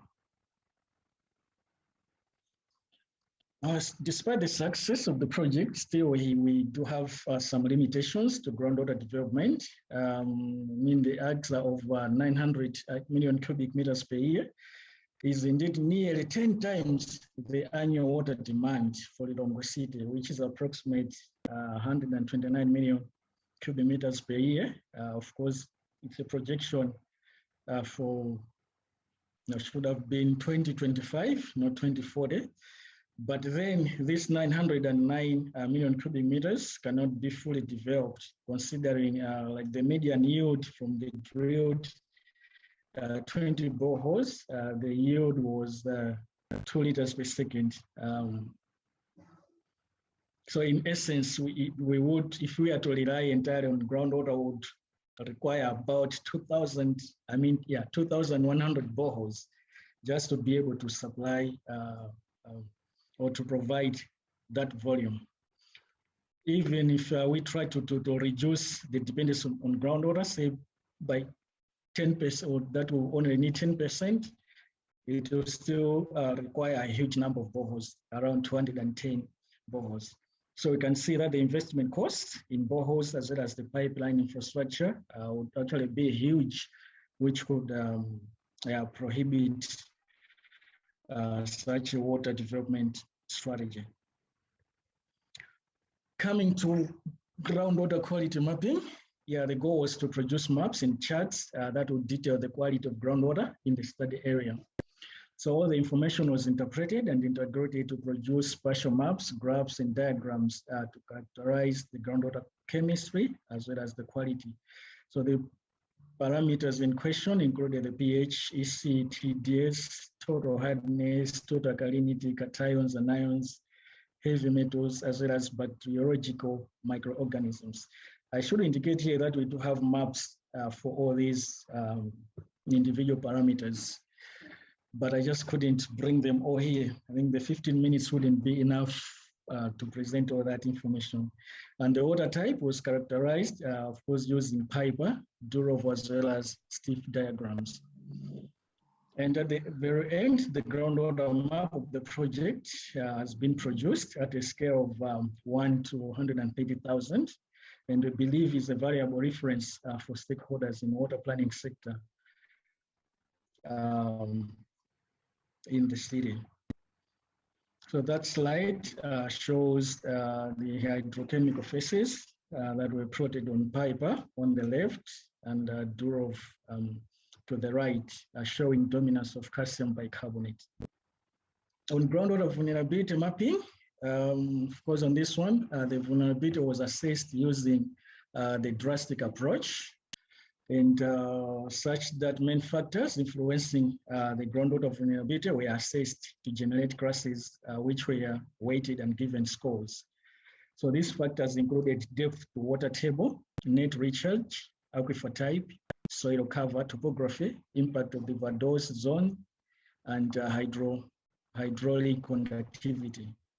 So the overall vulnerability was calculated by summing up the weights and scores using the index overlaying method in ArcGIS. And the slide that follows shows the groundwater vulnerability maps. And of course, I should also indicate that all those parameters, the main factors, each one was mapped separately and overlaid to produce this map. So you can see to the east, that's where we found that the groundwater is highly vulnerable to pollution, unlike the western part. Yeah, coming to a discussion of these results. We're missing this. All right, I think maybe I should just go to the conclusion then.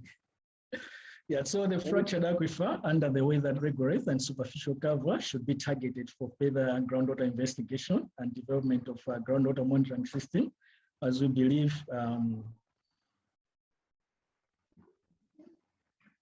to be a step towards improved groundwater management in the project area. In the groundwater quality in the project area is fresh, as I did indicate, that all chemical constituents fall within the drinking water standards. And the groundwater potential map has been produced showing high groundwater potential in the west for a potential oil field for future investments. In the groundwater resource quantification, estimated annual sustainable groundwater availability of 900 million cubic meter per year. And I'll finish by indicating that no significant area was regarded as having high groundwater vulnerability in the area. So acknowledgements goes to those people. These were key people who made the project a success. And I think they deserve to be mentioned, as well as officials from the Department of Water Resources, Lilongwe City Assembly, and Lilongwe Water Board, in addition to those whose names appear in this slide. Thank you for your attention, and thanks to SADC-GMI for this opportunity. Losing. Hello? Thank you, Andrew. We're losing audio on the line. Otherwise, thank you so much for the presentation. I note that it was quite detailed, but followable as well. Also, I think there are some lessons that we picked up there.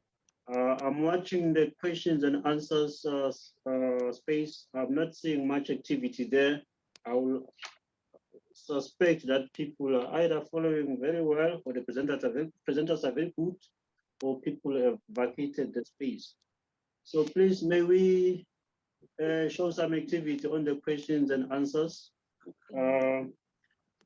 Andrew and Malvin, I forgot to ask whether you belong to the young professionals or to the seniors club. So please share that with Thokozani. Yeah, of course, I forgot to mention it. I am no longer a young professional, graduated from that group. Thank you so much. Thank you so much, Andrew. Thank you. So I guess I should stop sharing my screen now. Yes, you can stop sharing your screen, Andrew. I have a question though for you. I would like to know. Okay. Yeah, I would like to know if you do have a monitoring regime or monitoring a network around that area, and if you do have, also maybe it would be interesting to know what parameters are being monitored. Thank you. All right, thank you so much for that question. At the moment, the monitoring that we're doing in this area is only for the water level, and yeah, I would say the basic the parameters like TDS, EC, and the like, but nitrates, I think it's not monitored at the moment. That's why I think that's why in one of my concluding slides, I did indicate that we need to establish a vibrant monitoring system in the city so that we'll be able to monitor as much parameters as possible. Looking at the levels of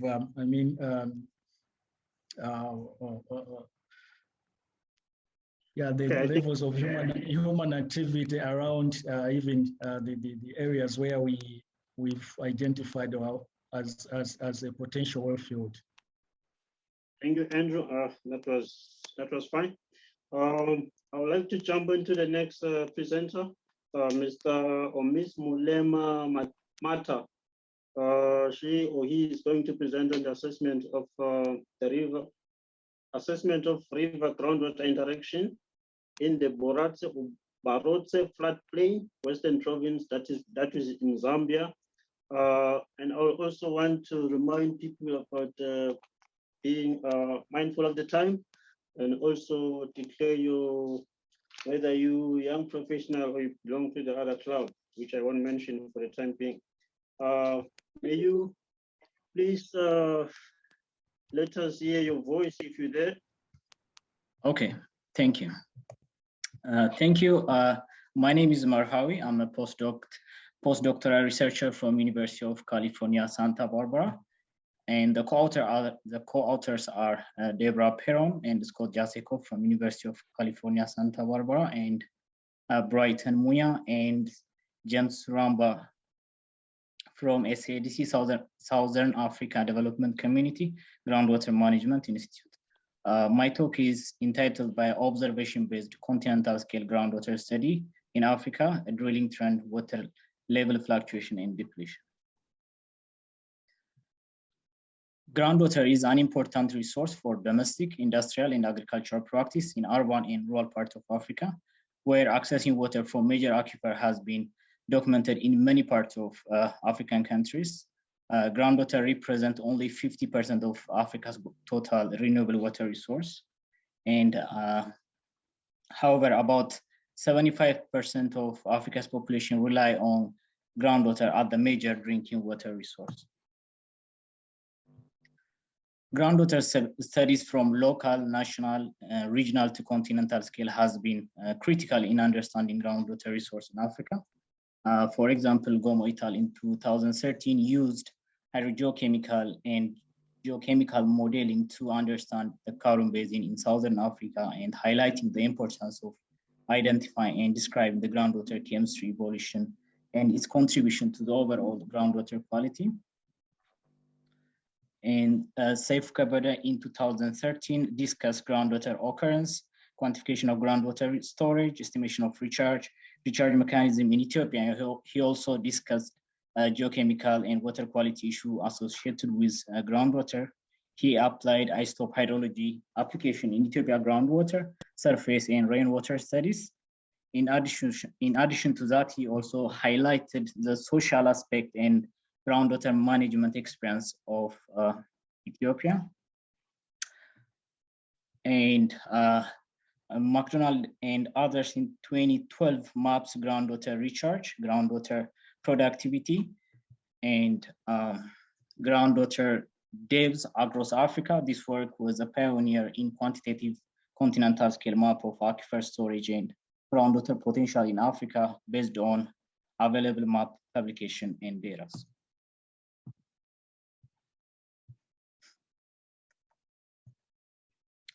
So groundwater quality issue, it can be either by geogenic or anthropogenic source, can be affected based on how people are accessing groundwater. For example, this schematic diagram shows a shallow well which is contaminated and a deep well which is vulnerable to contamination.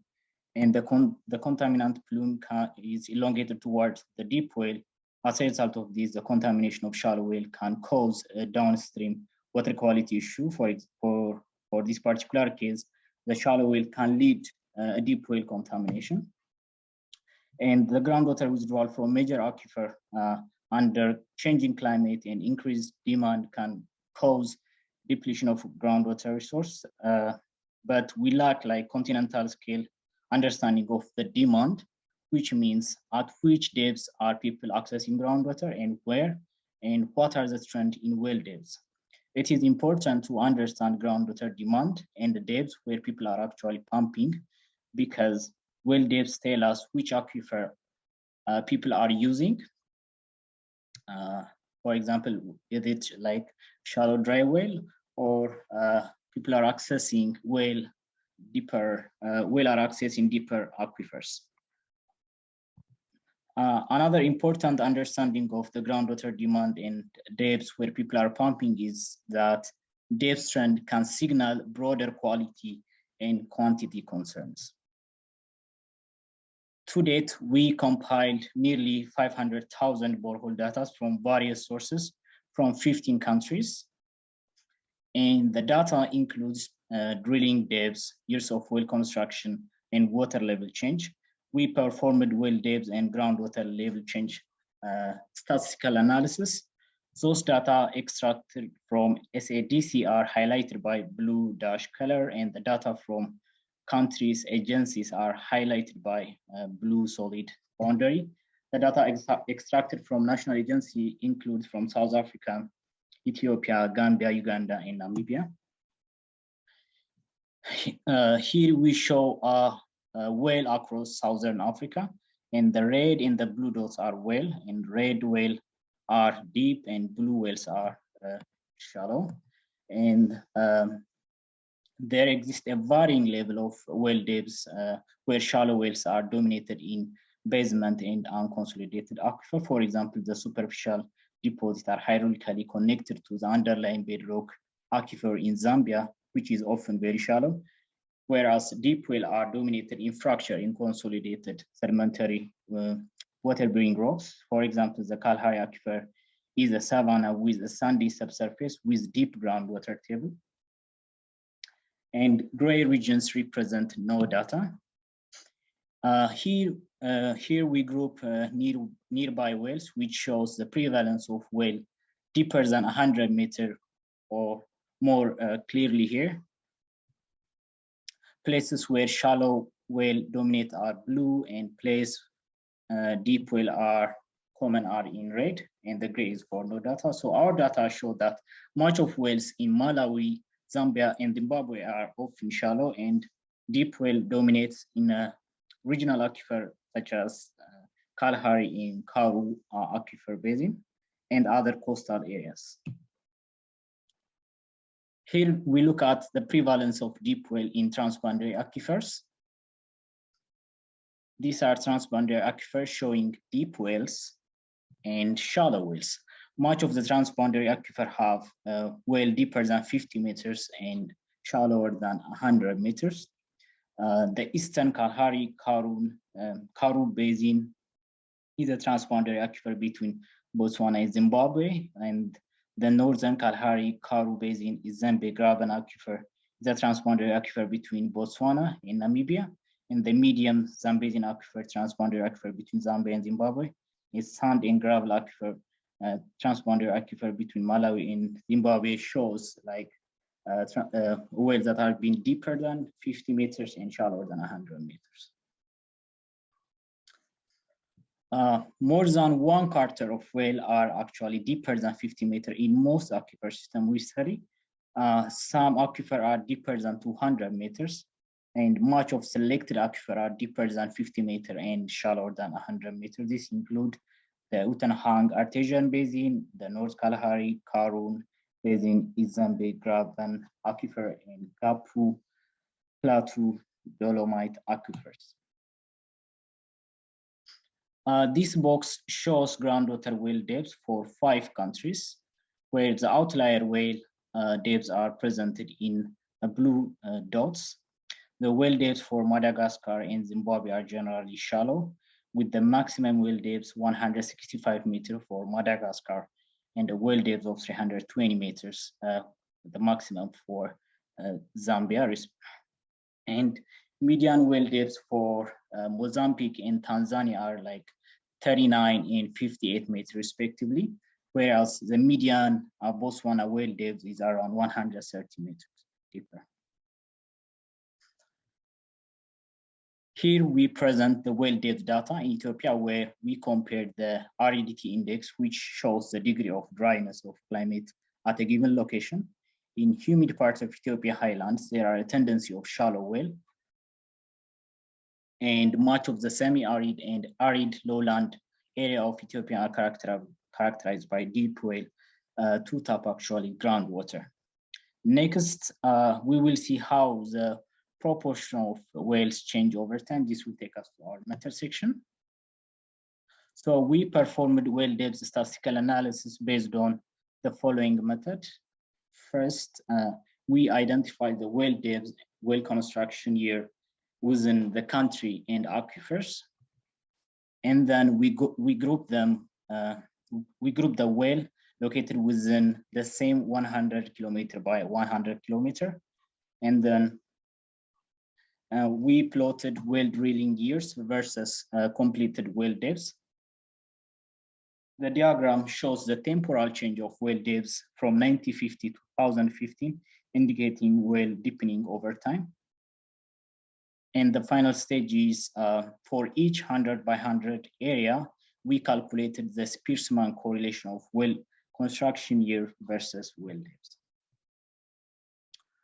For the given time span, there is a general deep well drilling trend in both from 1975 to 2015 and from 2000 to 2018 in Ethiopia. Regions where in humid area are generally showing a shallow well drilling trend, whereas in arid, semi-arid regions of Ethiopia shows a general trend of deepening drilling trend. Our results show that in Ethiopia, there is a tendency of drilling deeper to access groundwater. This is, there is also a relative deep trending in, for example, in the capital city, Addis Ababa, and Awash Basin, for example, the northeastern part of Ethiopia, Raya Valley, which is in the northern part of Ethiopia, and Borna somewhere in southwestern Ethiopia. For the given time span for Zimbabwe, the general deeper well drilling trend is observed from 1975 to 2000. We observed that there's a tendency of drilling deeper to access groundwater is observed in our analysis for Zimbabwe. So what are the implications of our result? So the first one is going to be the quantitative aspect of the groundwater. So how sustainable are we using our groundwater resources? So the tendency of drilling shallow and deeper can indicate this information. And the second is from quality perspective, how deep seated aquifer, for example, most of the time it's going to be like a fossil groundwater. How are those are vulnerability to contamination? And as it has been discussed in previous presentations, the groundwater dependent ecosystem is also very important because groundwater dependent ecosystems such as wetland, the flora and fauna can be affected by how much we are drilling, whether like deeper or shallow can affect this environment. To conclude, yesterday presentation by Professor Moshmood Tijani and Professor Saif Kabada highlighted that data availability challenge in Africa is one of the major challenges in groundwater study. So data has been our major issues. Like currently we are able to find wells in 15 countries, nearly 7.5 million square kilometers, which accounts 25% of Africa's aerial coverage, and nearly 410 million people actually lives in those regions, accounting 31% of the total population of Africa. We will be glad to collaborate with you if you have a national scale well drilling data or know any national or regional data sources with a local expertise on the subject matter. And here is my email address. If you are interested, you can contact us. And last but not least, I would like to acknowledge our collaborator from SADC, Brighton Munya and James Ramba, and my mentors, Deborah Perron and Scott Jaseko from University of California. And yeah, thank you very much for your attention. I noticed that we are running behind time, so I want to check with Mulema Mata if Thokozani has managed to upload a presentation. My name is Mulema Mata. I'm a student, a master student from the University of Zambia. I'm still a young researcher. Today, I'm going to present you on an assessment of river groundwater interactions in the Parasit floodplains. That's in the western province of Zambia. I'm being supervised by Dr. Kawabanda, and we are sponsored by We Must. That's my presentation layout. I'm going to start from the introduction, and I'll go all the way up to the results and conclusion. In my introduction, rivers are a major component of the water cycle, and they also shape the landscapes, they transport mass energy, and provide ecosystem services. The interaction between surface and river is actually the interaction between groundwater and rivers is a key element in understanding the resilience of the hydrological changes, especially in the advent of climate change and variabilities that have been affected by, that have affected most of these aquatic systems Conjugative evaluation of groundwater and surface water in floodplains is a critical is critical for integrated water resource management.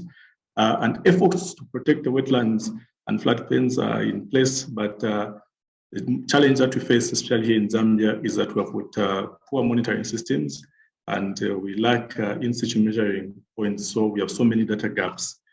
The Parasit floodplain is, like I said, is located in the western province of Zambia. It stretches all the way from Lukulu in the northern parts, via Mongo, all the way to Senanga in the southern end downstream. The actual size of the wetland is not known, but the inundable area is estimated to be about 7,700 kilometers squared. The main river in this particular catchment is the Zambezi River, and its tributaries are the Luanginga, Lungwebungo, and the Kabompo. The livelihood in this particular area mostly depends on fishing from the river system, the Zambezi and the tributaries, and small-scale farming where they grow rice and mostly the rare keto.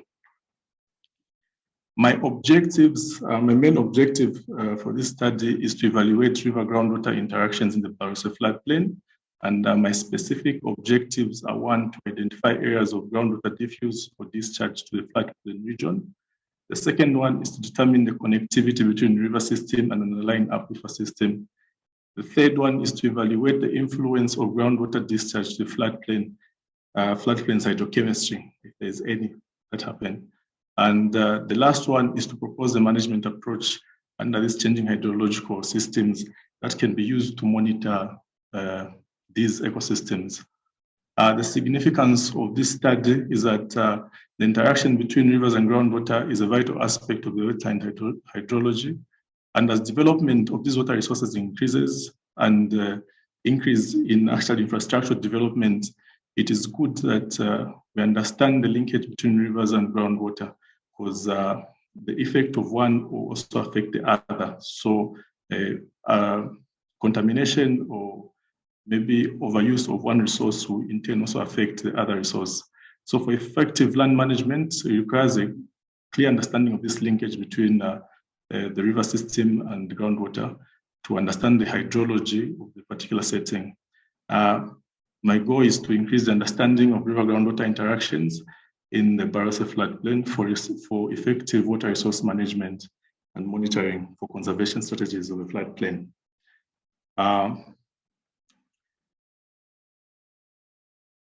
So in my research design, I did a lot of literature review. So what kind of literature, what has been done from a regional perspective to a Zambian perspective, what remote sensing aspects have been used, what points of measurements can be used to assess these river groundwater interactions. And from the various literature that I went through, I realized that NDVI provides a good understanding of just showing how this green vegetation is affected by a water system. In this case, might be groundwater and depth groundwater. So from the remote sensing aspect, I used NDVI to map out these areas and select sampling locations. I should make mention that purposive sampling was adopted for this particular study due to issues of access. In my fieldwork, I collected water samples which were measured for physiochemical parameters, hydrochemistry, stable isotopes, then river discharge data to just understand the flows of this particular river system that flows in the particular area. Depth to groundwater measurements were taken from the various monitoring boreholes and shallow wells that exist in the particular catchment. All this data was analyzed, water samples were analyzed for stable isotopes and hydrochemistry, and analysis was done, statistical interpretations as well.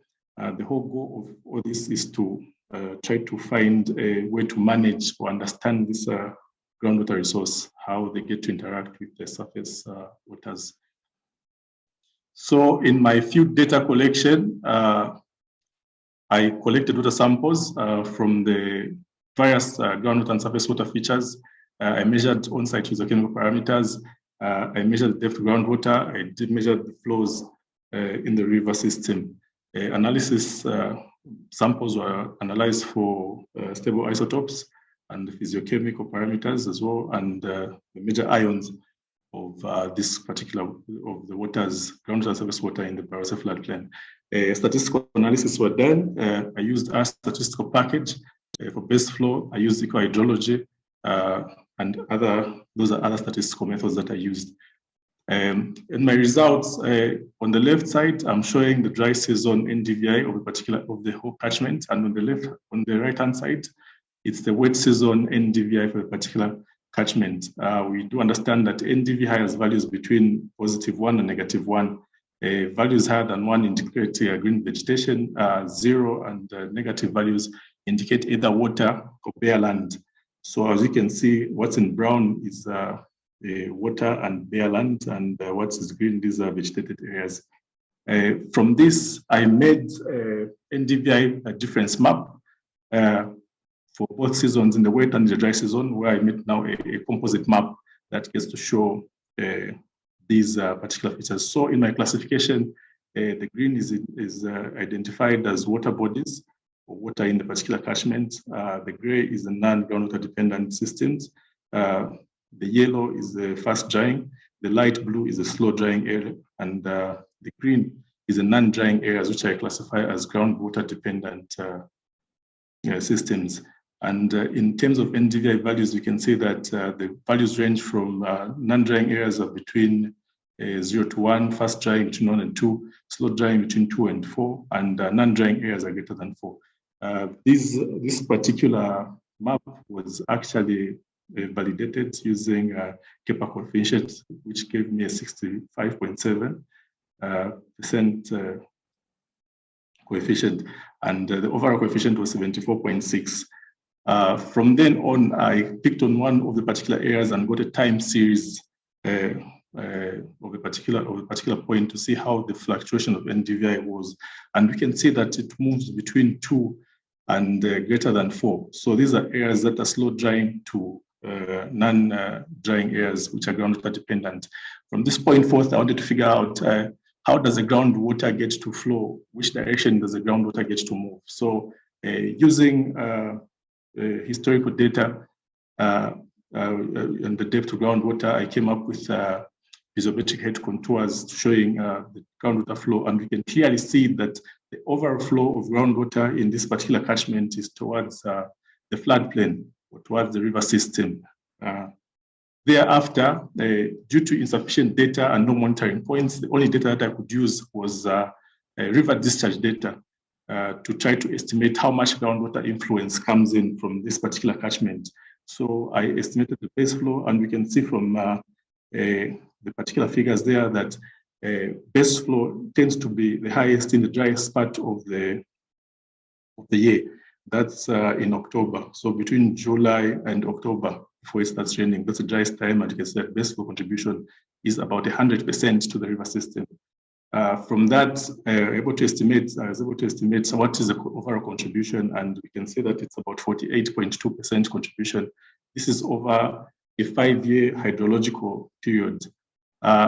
Thereafter, I was now keen to see what is the composition of groundwater and surface water. So the hydrochemistry got to show that there is a similar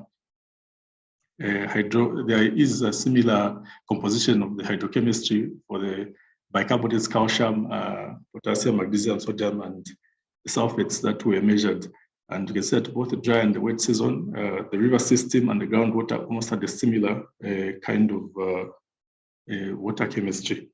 Thereafter, I tried to see from the on-site measurements that I was taking, what did they get to show? So electroconductivity is one of the very good ones that can be able to estimate if there is connectivity. And we can see that conductivity from upstream shows that there was higher conductivity upstream in both river and groundwater. Midstream showed similar kind of values. It was reducing as we go downstream, and we know that the concentration of this can be affected by the total dissolved solids as we move downstream. The stable isotopes, after I figured that there is connectivity from the hydrochemistry and electroconductivity, but I wanted to understand what's the nature of this connectivity now. So the stable isotopes actually got to clearly highlight how these get to connect, and we can see that when you plot them on the local meteoric water line, groundwater and river water of the Zambezi all plot in the depleted zone of the local meteoric water line, indicating that there's high local infiltration, because you can see that these are not affected by evaporation, and that's why they plot in the bottom part of the local meteoric water line. So clearly from this point, you can see that there is connectivity, and connectivity such that groundwater is discharging to the river system. Thereafter, I said, okay, is there a spatial relationship now between the NDVI and the depth groundwater? And we can see from the plot that using the Boltzmann fit line and that equation there, we can see that groundwater actually, there is a relationship between NDVI and groundwater and depth groundwater. And for depth groundwater that's less than 10 meters, about 7.5 meters, there is a strong correlation, and there's a significant influence of groundwater to the NDVI values. Thereafter, I went to do a statistical test to see now what the relationships are. So from the data I got from the base flow, I converted the base flow to an index. This is just a ratio of the base flow to the total flow. What I wanted was to deal with two indices, because NDVI is an index and base flow as an index.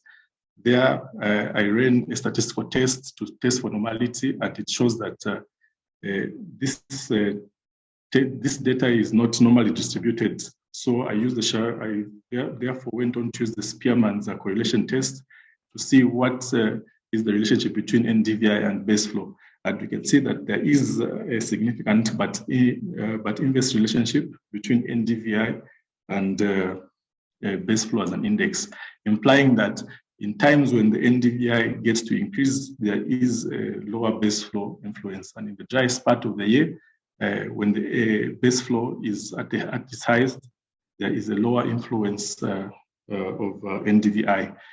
Thereafter, I try to relate now with the ecosystem. For the ecosystem to thrive, I went through literature and showed that dissolved oxygen is one of the key parameters for these ecosystems. And so I tried to relate the dissolved oxygen to the base flow as an index. And from that, it shows that there is a very significant relationship, and it's a positive relationship. The major challenge we have is that there are few monitoring points. So these parameters are hard to get, but this time around, we've actually put in groundwater monitoring points that we hope to be getting more data that can be useful in the coming years. But otherwise, from that, I only had a sample size of 17 that I used, but it shows that there's a strong correlation between NDVI, between base flows and index and the dissolved oxygen. In conclusion, Green Islands concept was applied using NDVI to map out these surface expressions of groundwater and identify them as perennial vegetations. A hydrograph separation was used, digital filtering and stable isotopes to determine the connectivity and evaluate the influence of the connectivity.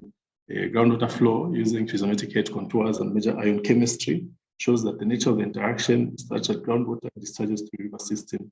And the isotope data reveals that there's high local infiltration from precipitation into the groundwater aquifer.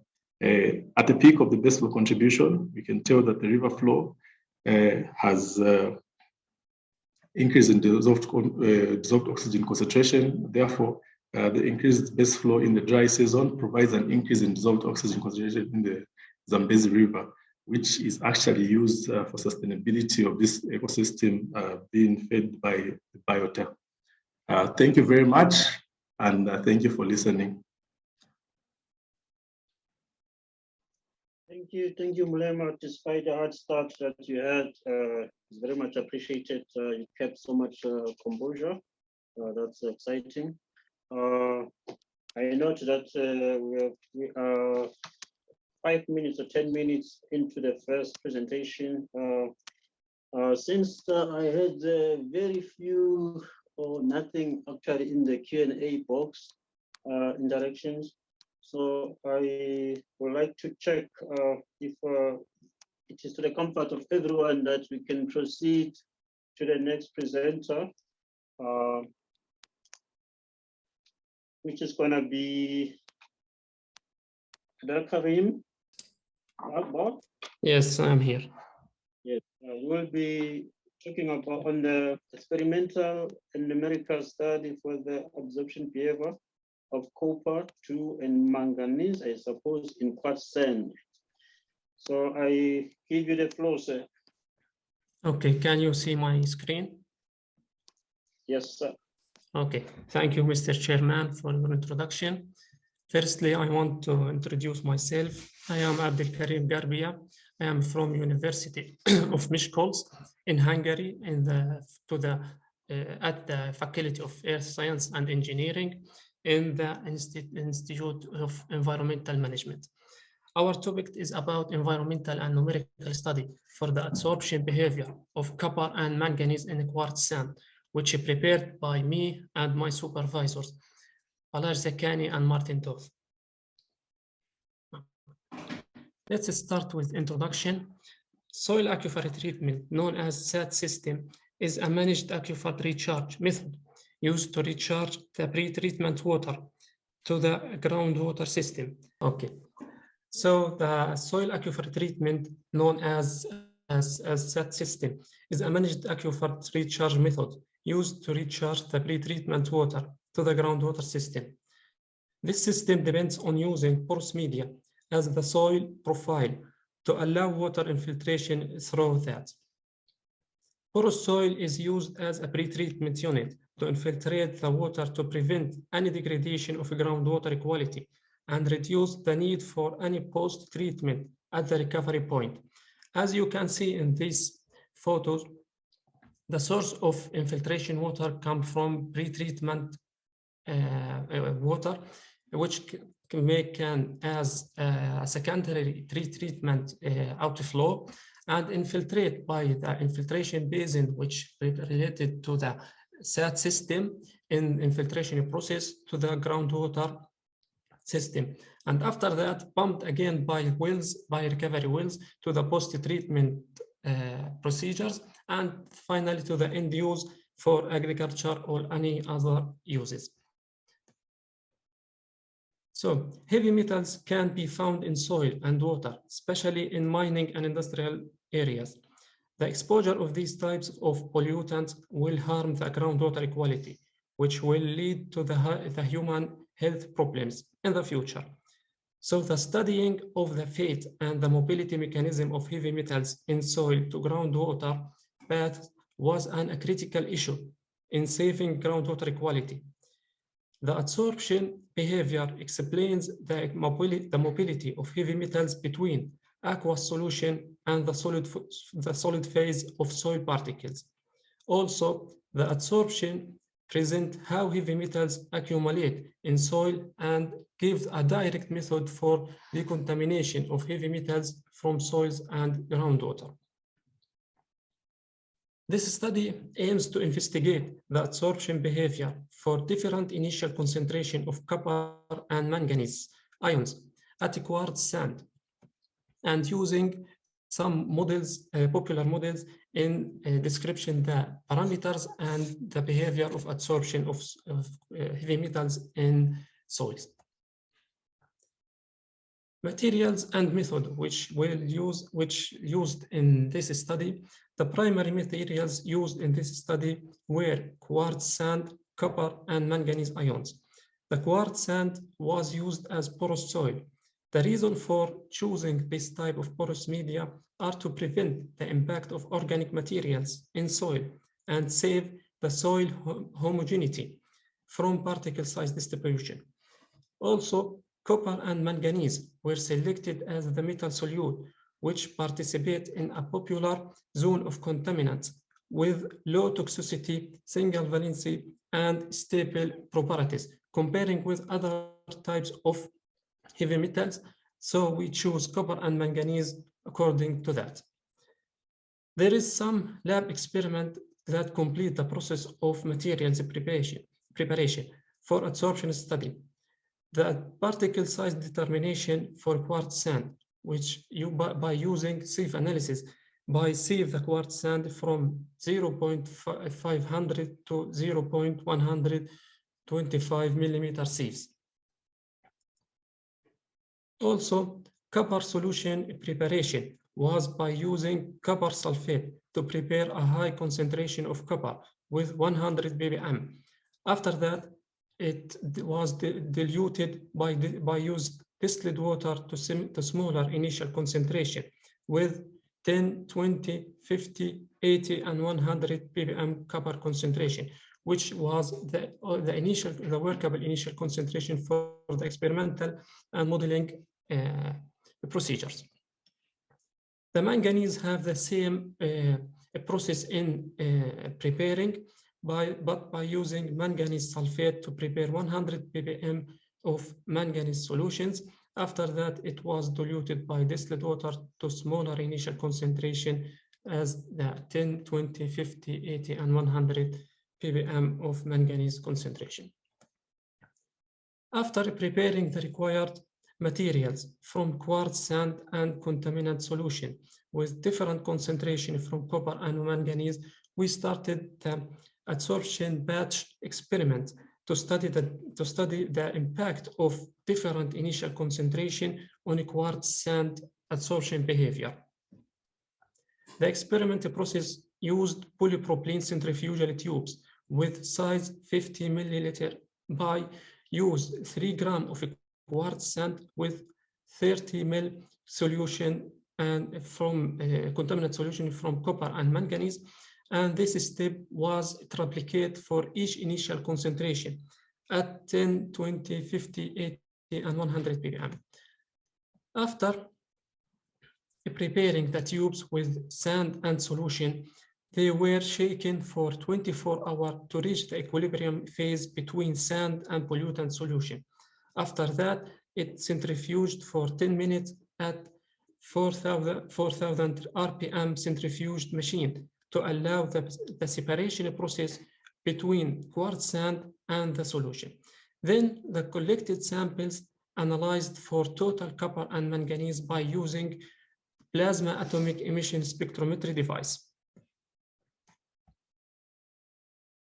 After shaking the samples for 24 hours, the sample reached to the equilibrium condition between soil and pollutants solution. The copper and manganese concentration analysis at this phase is presented in this figure, which shows the relation between the initial concentration with produced equilibrium concentration, which generated after 24-hour shaking quartz sand with copper and manganese solutions. By the this generated from the fraction forces between solid soil on quartz sand and the ion solutions. The initial and equilibrium concentration result from copper and manganese were used to calculate the adsorption amount, which have as S with units milligram per kilogram of soil, which depends on to the volume of aqueous solution and the mass of sand. Also the adsorption rate, which related to have a percentage of adsorption for copper and manganese. The calculation of adsorption amount depends on the initial concentration, which is present in this figure, shows the relations of a changing initial concentration with the adsorption amount by comparing copper and manganese. It shows that copper absorbs a more amount from manganese at different concentration. And this result was used to model the adsorption isotherm by using two types of models considered two popular models in this field, which was the Freundlich and Langmuir isotherm models. The first numerical model was the Freundlich model, which depends on the Kf, which is the partitioning coefficient with unit liter per kilogram, and the N factor, which represents the affinity of the heavy metals in soil and present the fraction between soil and solution. In general, the value of N is less than 1. The second model was the Langmuir model, which depends on the KL, which is the same of Kf as a partitioning coefficient with unit of liter per kilogram. All calculation and presented graph and the fitted model analytical solving by using Origin Pro 2021 software, which allow to apply the equations of models and comparing it with observation data from experiment work. The accuracy of models was measured by using the determination coefficient, which is R squared R. The result and discussion. This figure presents the result of absorption rate of copper and manganese according to the initial concentration. We find the copper absorption rate was higher than the manganese, and the absorption rate have a high value at low concentration, and then gradually decline. The reason of the high absorption rate at low concentration is that the capacity of soil absorption areas have the high number when we have low concentration, and these areas is declined with increasing the concentration.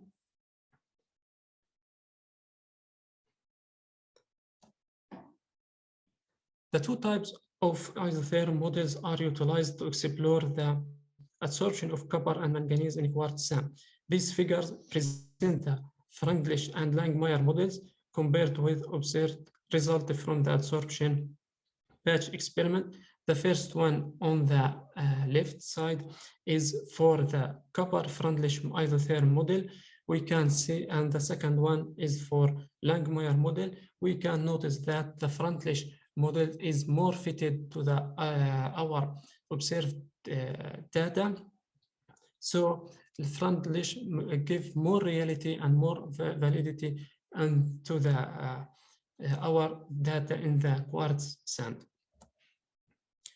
The same is for the manganese absorption. We can see the Freundlich model on the left side and the Langmuir on the right side, and also the Freundlich model gives more fitted for the observed data, and so it gives more reality from Langmuir. The absorption isotherm parameters for the two types of models that explain the absorption behavior for copper and manganese in quartz sand are present in this table. By comparing the correlation factors between Freundlich and Langmuir models, we can find that Freundlich models are more fitted to the observed result, which indicate the Freundlich model is more accurate. Also, according to the N-factor result from the Freundlich model, we can find the copper have higher than value from manganese, which means the copper ions fraction with soil in high degree from manganese, so that the absorption amount of copper is more than the manganese, which make as indicate to the mobility of copper ions in the soil will be slower than manganese, because the absorption process of copper will be carried higher than manganese on quartz sand. Finally, conclusion, in this study, the isothermal absorption experiment is carried out in a batch of tubes, which are performed at 25 degrees temperatures, with different initial concentration of copper and manganese. The main result gained in this study can be summarized as the isothermal absorption result detected that the absorption rate of copper and manganese is reached the peak value when we have the initial concentration was about 10 milligram per liter. As the low, we have the high degree of absorption rate when we have the low concentration. And finally, the isothermal absorption can be fitted by using a Freundlich model with high correlation coefficient. By comparing the result between Freundlich and Langmuir, we can find that Freundlich is more reality and more fitted to the observation data from experiment works. And this is the list of references which was used in this study, and this also, and thank you very much for your attention. We'll continue. We see that there's still no additional questions in the Q&A box. May I also inquire from Nelson N. Ndahangwapo. on averting land substance impacts through optimal groundwater management, the case of the Hot River catchment. Hoping everyone is doing well. I'm Nelson Dahangwapo, PhD student from the University of Cape Town.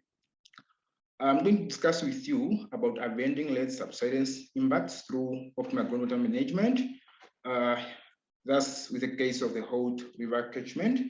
So I'm going to take you through or introduce the concept, and then methodology and data, results, and then the conclusion. Land subsidence refers to the sudden sinking of the Earth's surface owing to subsurface movement of Earth materials. It stems from a lot of events, but one major cause of it is the long-term deficit of groundwater, especially in the United States, but also in South Africa, as we will see later. Land subsidence caused by groundwater withdrawal stems from compaction of the soil particles. So what happens is that when you remove groundwater from the aquifer, it creates hollow spaces in there, and then the soil swings and then compacts to fill up the formed hollow spaces, and in that process, the land drops. And that's what we are calling land subsidence. So as the land sinks, it creates damages to people and infrastructures.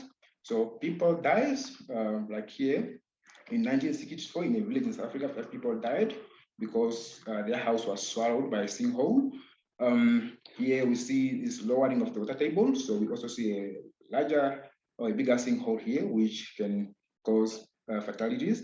And then all these other events also taken from South Africa. So they also increase the spending on the state when fixing these damages, not only to the state, but the cost also falls on the general public. And then groundwater extraction leads to 3 types of externalities. So we have the first one, the depth externality. This one has to do with when you extract groundwater, the depth increases, and that leads to the future cost of pumping also increasing. And then we have the direct land subsidence damage externality, as well as the indirect loss of aquifer storage capacity due to land subsidence. So what happens is that with compaction occurs in 2 phases.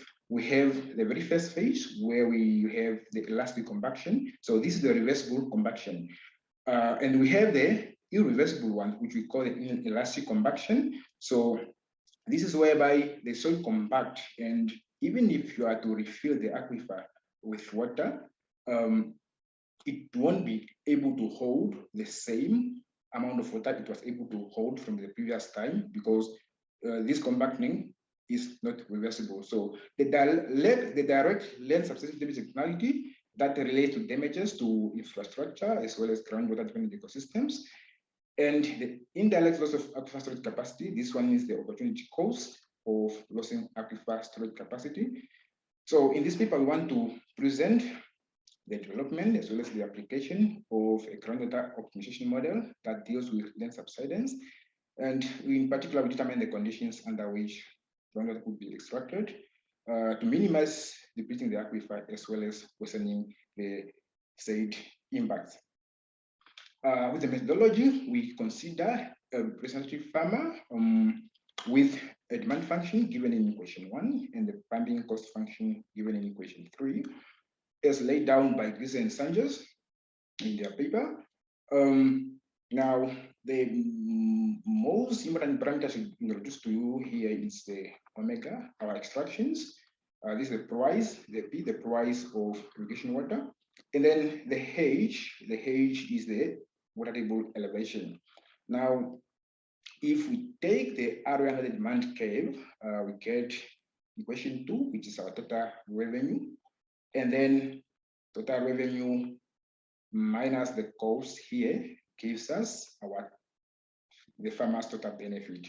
Now, our major contribution lies in equation 6 and 7. So we introduced 2 Purgurian complexes. So we are saying that we are going to levy the groundwater extractors because the only activity that leads to land subsidence is removing water from the aquifer. So if we charge them when they are removing water from the aquifer, then we believe that we might minimize the impacts of land subsidence, or we might minimize land subsidence occurrence. Now, with the direct land subsidence damage externality, we have the land sinking function, the rate at which the land is sinking due to groundwater pumping, so which is characterized by the drawdown here and is given by this equation. And with the indirect loss of aquifer storage capacity, we have equation 7. So this represents the inelastic convection that signifies the loss of storage capacity of the aquifer. So also due to pumping, characterized by the drawdown function. One major parameter here I should mention is the compressibility of the aquifer. So all the parameters like the WEFE here that has to do with the compressibility of the aquifer. So rock-based lithology aquifers has low compressibility and they are less prone to land subsidence compared to clay and sand-based lithologies. Now, equation 8. So this is during the very first phase, we have our we are maximizing our benefit function for the farmer. So, and then we only have the land sinking tax here. So the beta is the monetary cost of the direct negative externality, how much we are charging the extractor per meter of sinking due to the drawdown here. And then during the inelastic compaction phase, this is now the phase where compaction is reversible. So we charge both the land sinking and also the inelastic compaction that is occurring there. So theta, now phi, this is the economic cost of losing aquifer storage capacity. And this is our water table equations.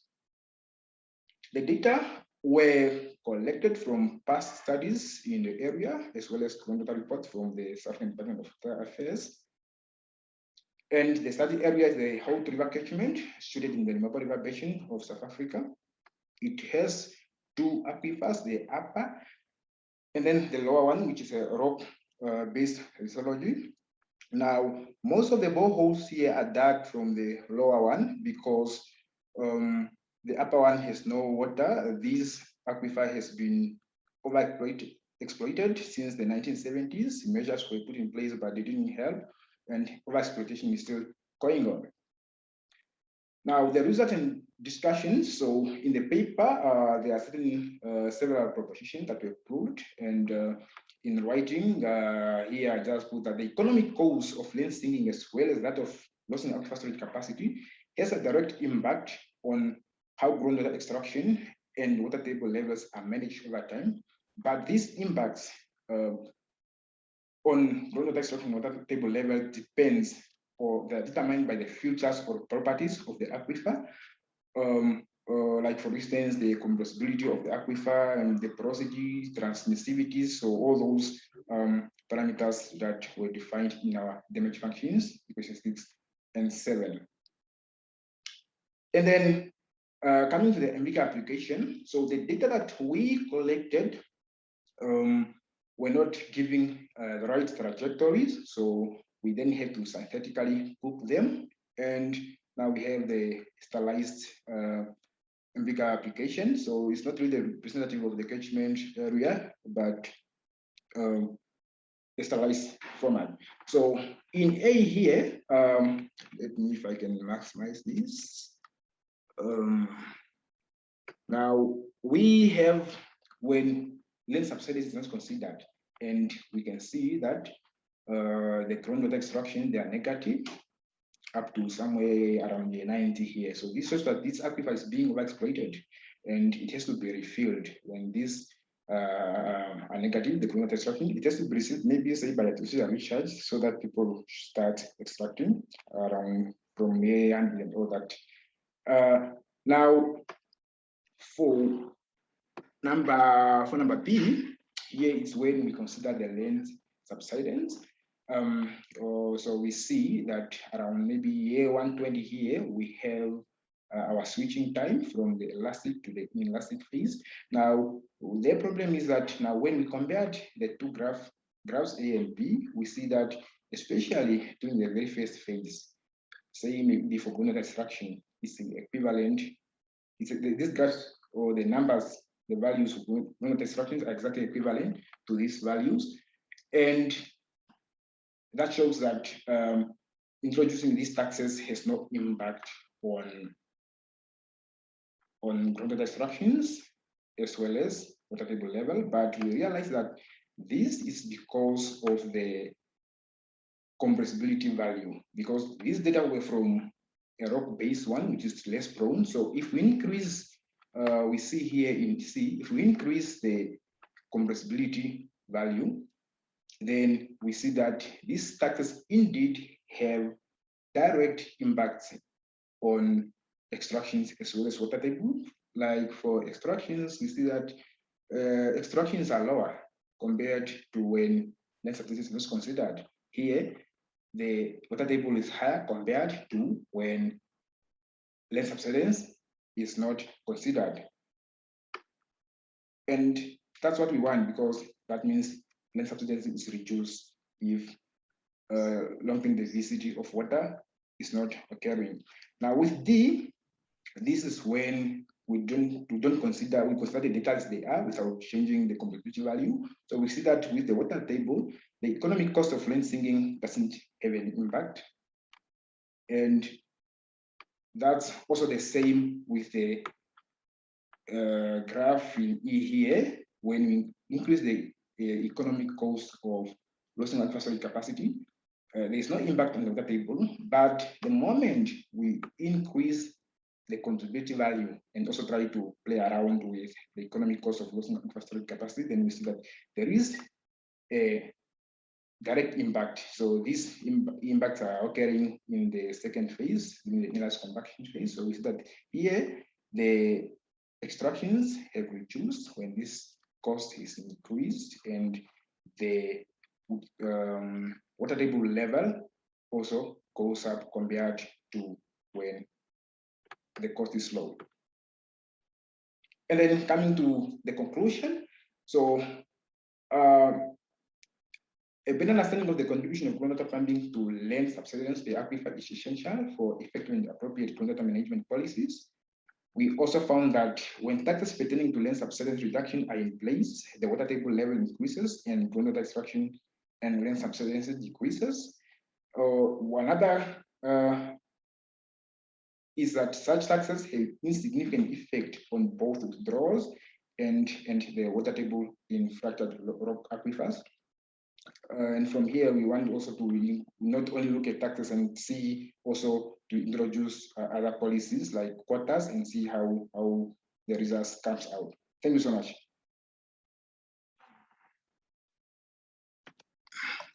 Thank you very much, Nelson, for that elaborate presentation. And before you just leave, there's a question which you can just read it to you, and then you may just respond in a brief.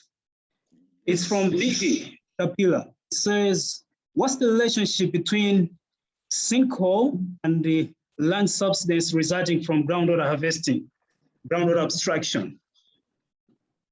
You may have maybe explained this at some point, but just in a brief, bring it over.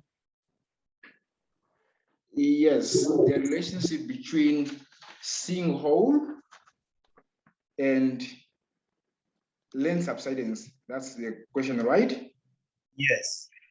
And land substance resulting from groundwater harvesting. So it's like groundwater use. Yes, here, yeah, there are a lot of filters involved, but I would say that there is a direct relationship, because you see, when you harvest groundwater, then you are creating void spaces in the ground there. And then now the soil has to shrink, and then it comes back to fill up these formed void spaces. And then when it does that, it happens that when it does, because the sinkholes occurs because wherever the sinkhole is occurring, that land have dropped. So whenever you extract groundwater from the aquifer, the soil has to drop, and then when it drops, the sinkhole occurs. All right. Thank you very much, Nelson, for that presentation once again. And right now, I'll request you to unshare your screen so that we move on to another presenter. I'm calling again Shipra Tyagi. Okay, thank you very much. Good afternoon, everyone. I'm Shipra Tyagi, and currently I'm a senior research fellow doing PhD in Earth Sciences Lab of University School of Environment Management, Guru Gobind Singh Enterprise University from Delhi, India. Today, my topic of presentation is evaluation of groundwater chemistry with multiple land use spectral indices approach. Giving a brief background about how urban cities and groundwaters are interrelated. So by an estimation of United Nations, 2050 will be the year that world will see 66% of the world population will be residing in urban areas, and about half of the world's mega cities will be under this groundwater dependencies. So urban growth and urban aquifers are very much interlinked, where we are facing the rapid growth of cities. Also, groundwater pollution is also a very emerging problem. As much as urban growth is seen, the effects of natural recharge of aquifers, such as increase in pavements and concrete, impermeability and ground sealing effects will be an issue, because ultimately they will decrease the groundwater recharge. More importantly, there is any kind of if any kind of permeabilization is still there, then there is a danger of leakage, drainage, industrial wastage, and septic effluents infiltrations could be the problem. So overall, when we are not considering the urban aquifers, it will ultimately change the urban water cycle to a very much extent. Land use and groundwater are very understudied and underprotected systems. We are aware of potential sources of groundwater contamination. These are natural sources, basically under the geological processes and rock water interactions. But more important sources which are regulated by the human or the anthropogenic basis are the industrial effluents, discharges, urban landfills, septic and agricultural pesticides and fertilizers runoff activities. We are aware of also the urban groundwater systems and their potential effects. So any kind of aquifer which have been used or over extracted, their excessive infiltration is going on, or the contaminant load will have a primary or secondary impact on the water supply, the engineering structures related to infrastructure development and maintenance, waste disposal, because liquid effluent and sludges, solid waste, again a problem of the urban groundwaters problems.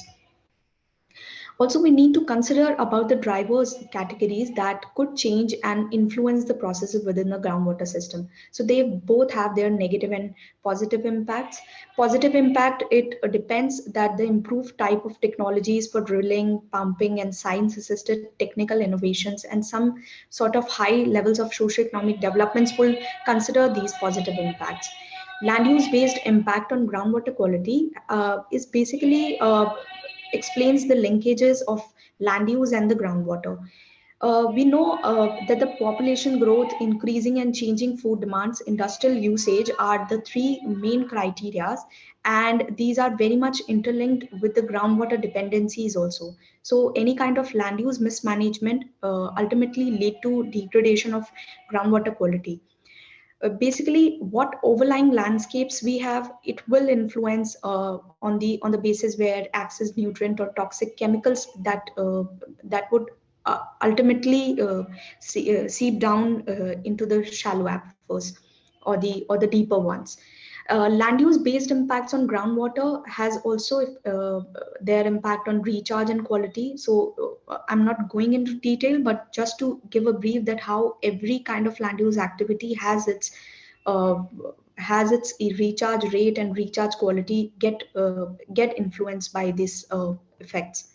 So talking in terms of groundwater scenario in India, we are also facing this problem with the consent of groundwater.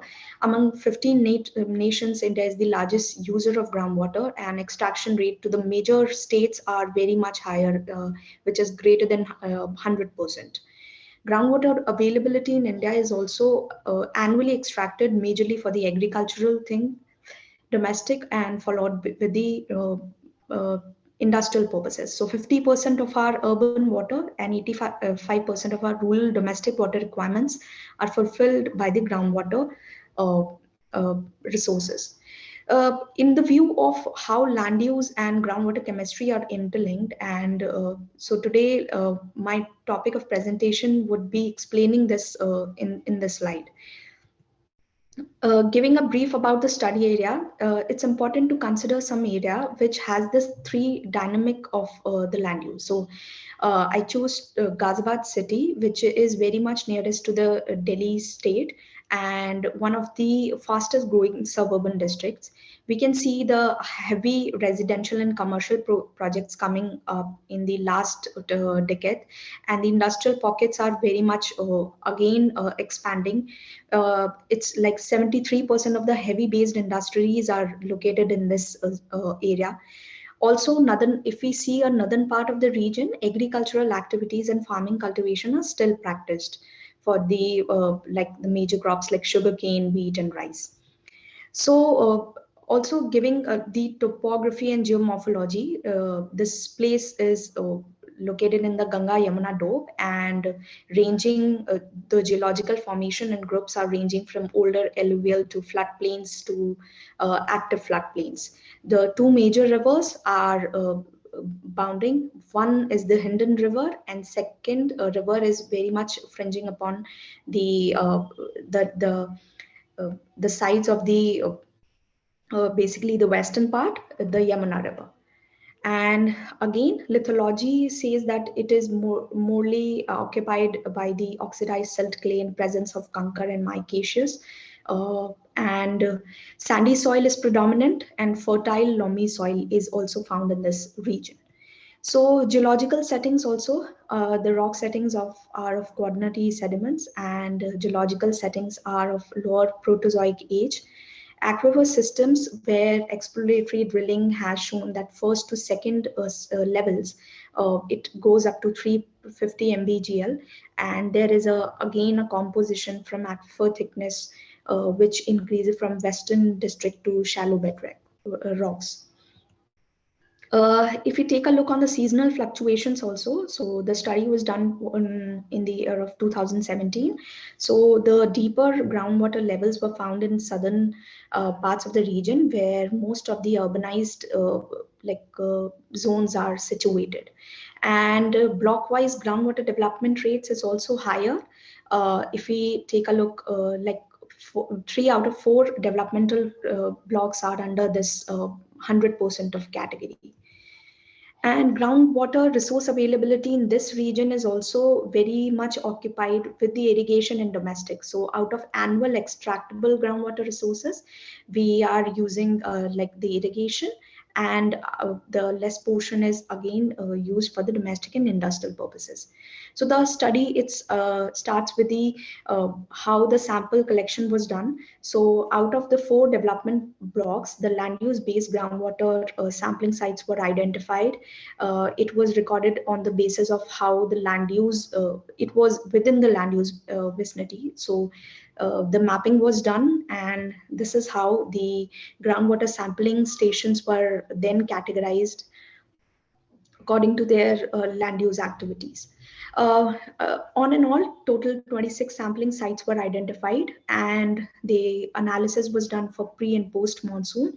So the thing was to get a look whether there is a spot specific attrition or dilution is going on with a particular parameter.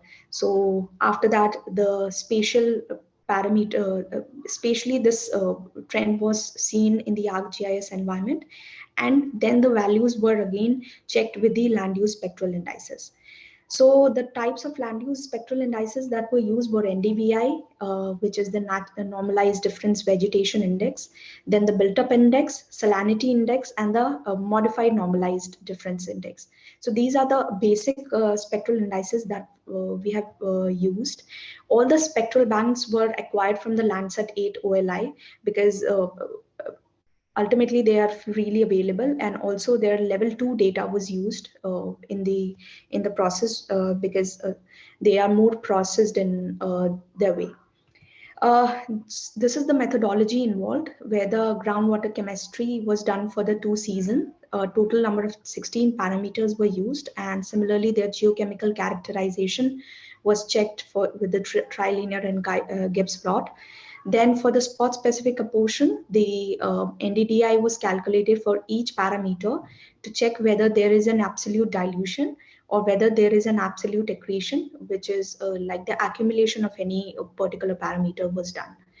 After that, the interpolation was done, and the indices itself was used to correlate the thing in the SPSS software. These were the parameters, the analytical methods, and the BIS standards within the Indian portability limits were checked with the desirable and maximum permissible limits. These are some of the results and discussions. Most of the parameters were within the permissible values, and few of them that were found, the maximum ranges were very much in the vicinity of highly populated or industrial sites. Similarly, if you see, like most of the cations were within the permissible limits. However, the sodium and again the fewer samples have shown the crossing the permissible limit of. Again, going to the bicarbonate, also the values were within the limits. And for fluoride also, however, the traces for the fluoride and nitrate were found, but again they were within the permissible limit. The most important thing was that the iron content was found like maximum for most of the regions, and they were again in the vicinity of any land use like categories.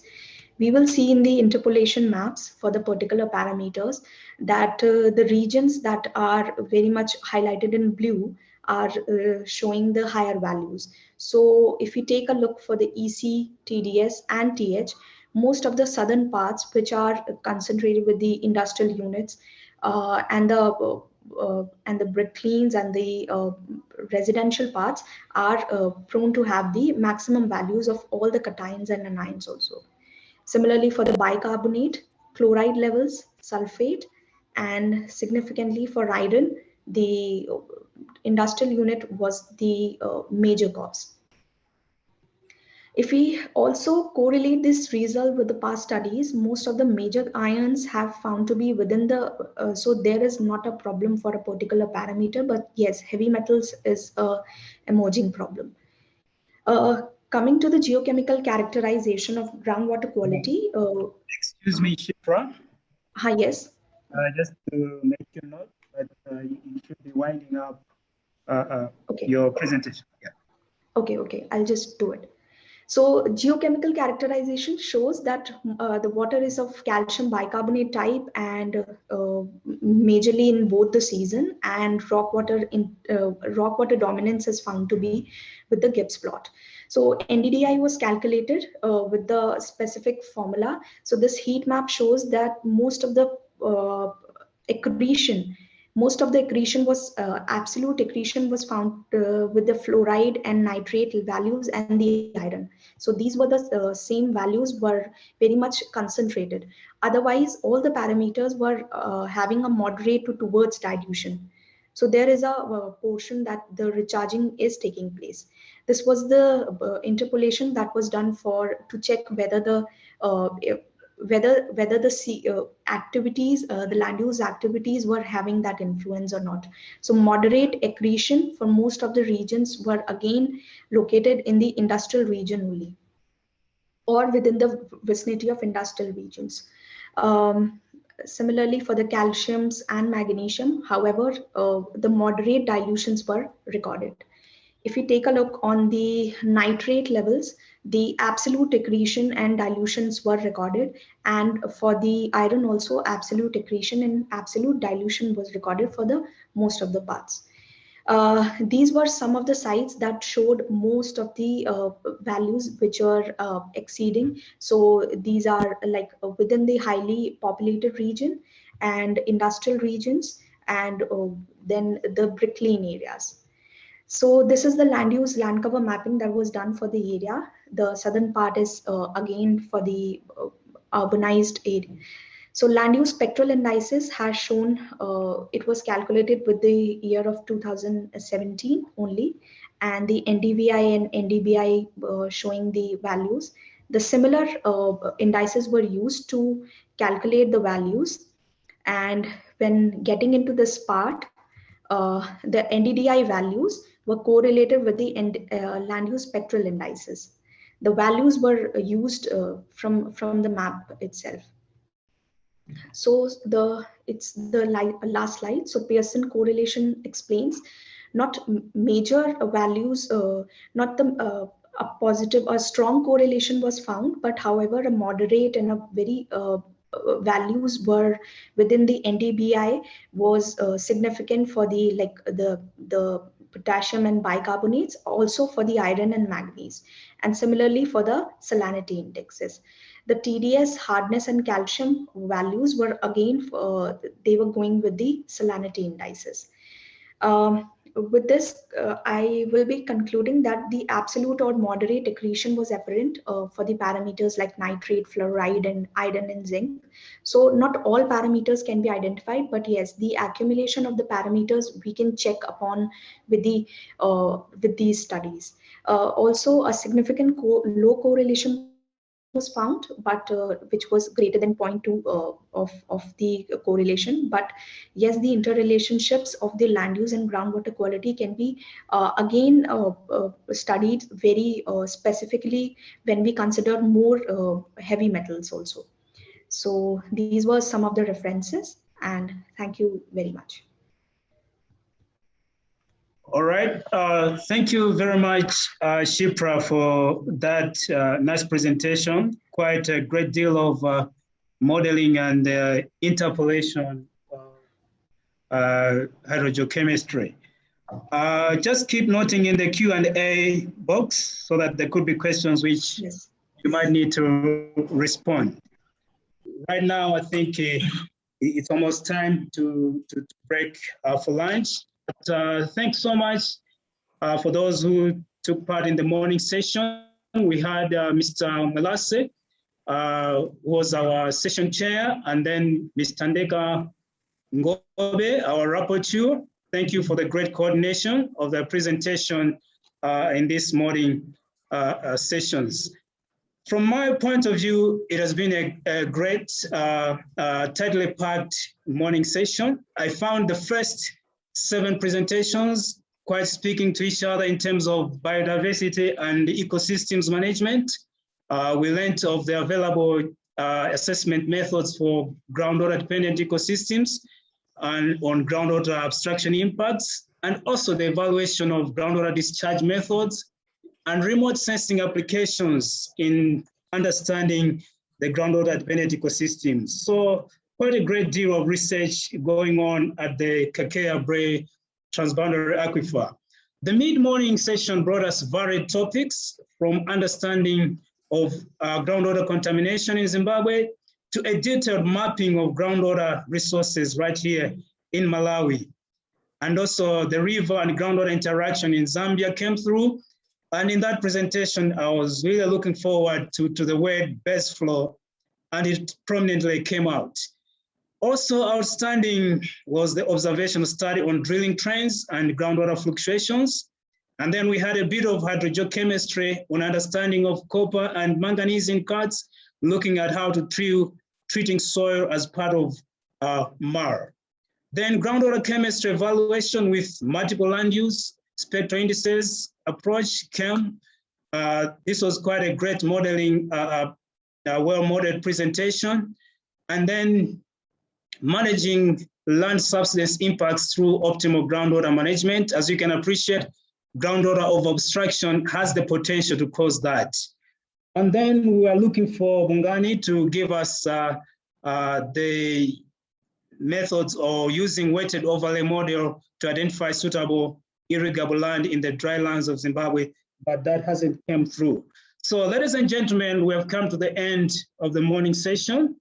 It's now time we have to go break for lunch. And on our program indicates that we'll have 45 minutes lunch break. This means if we break now, we should be coming back around possibly 1:45, which is 13:45. So we're looking forward to the afternoon session. It's another special session, and we'll be getting to a different conference sub-theme, sub-theme 2 of communities, institutions, capacity, and local level governance. You wouldn't want to miss that.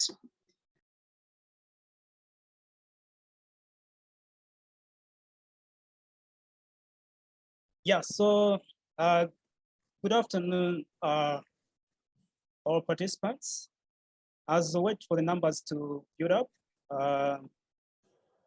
Chokozani shared a session for just to find out the views on groundwater and the surface water. And the first question looked at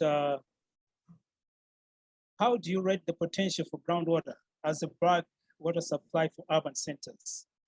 And there were 3 multiple choice options.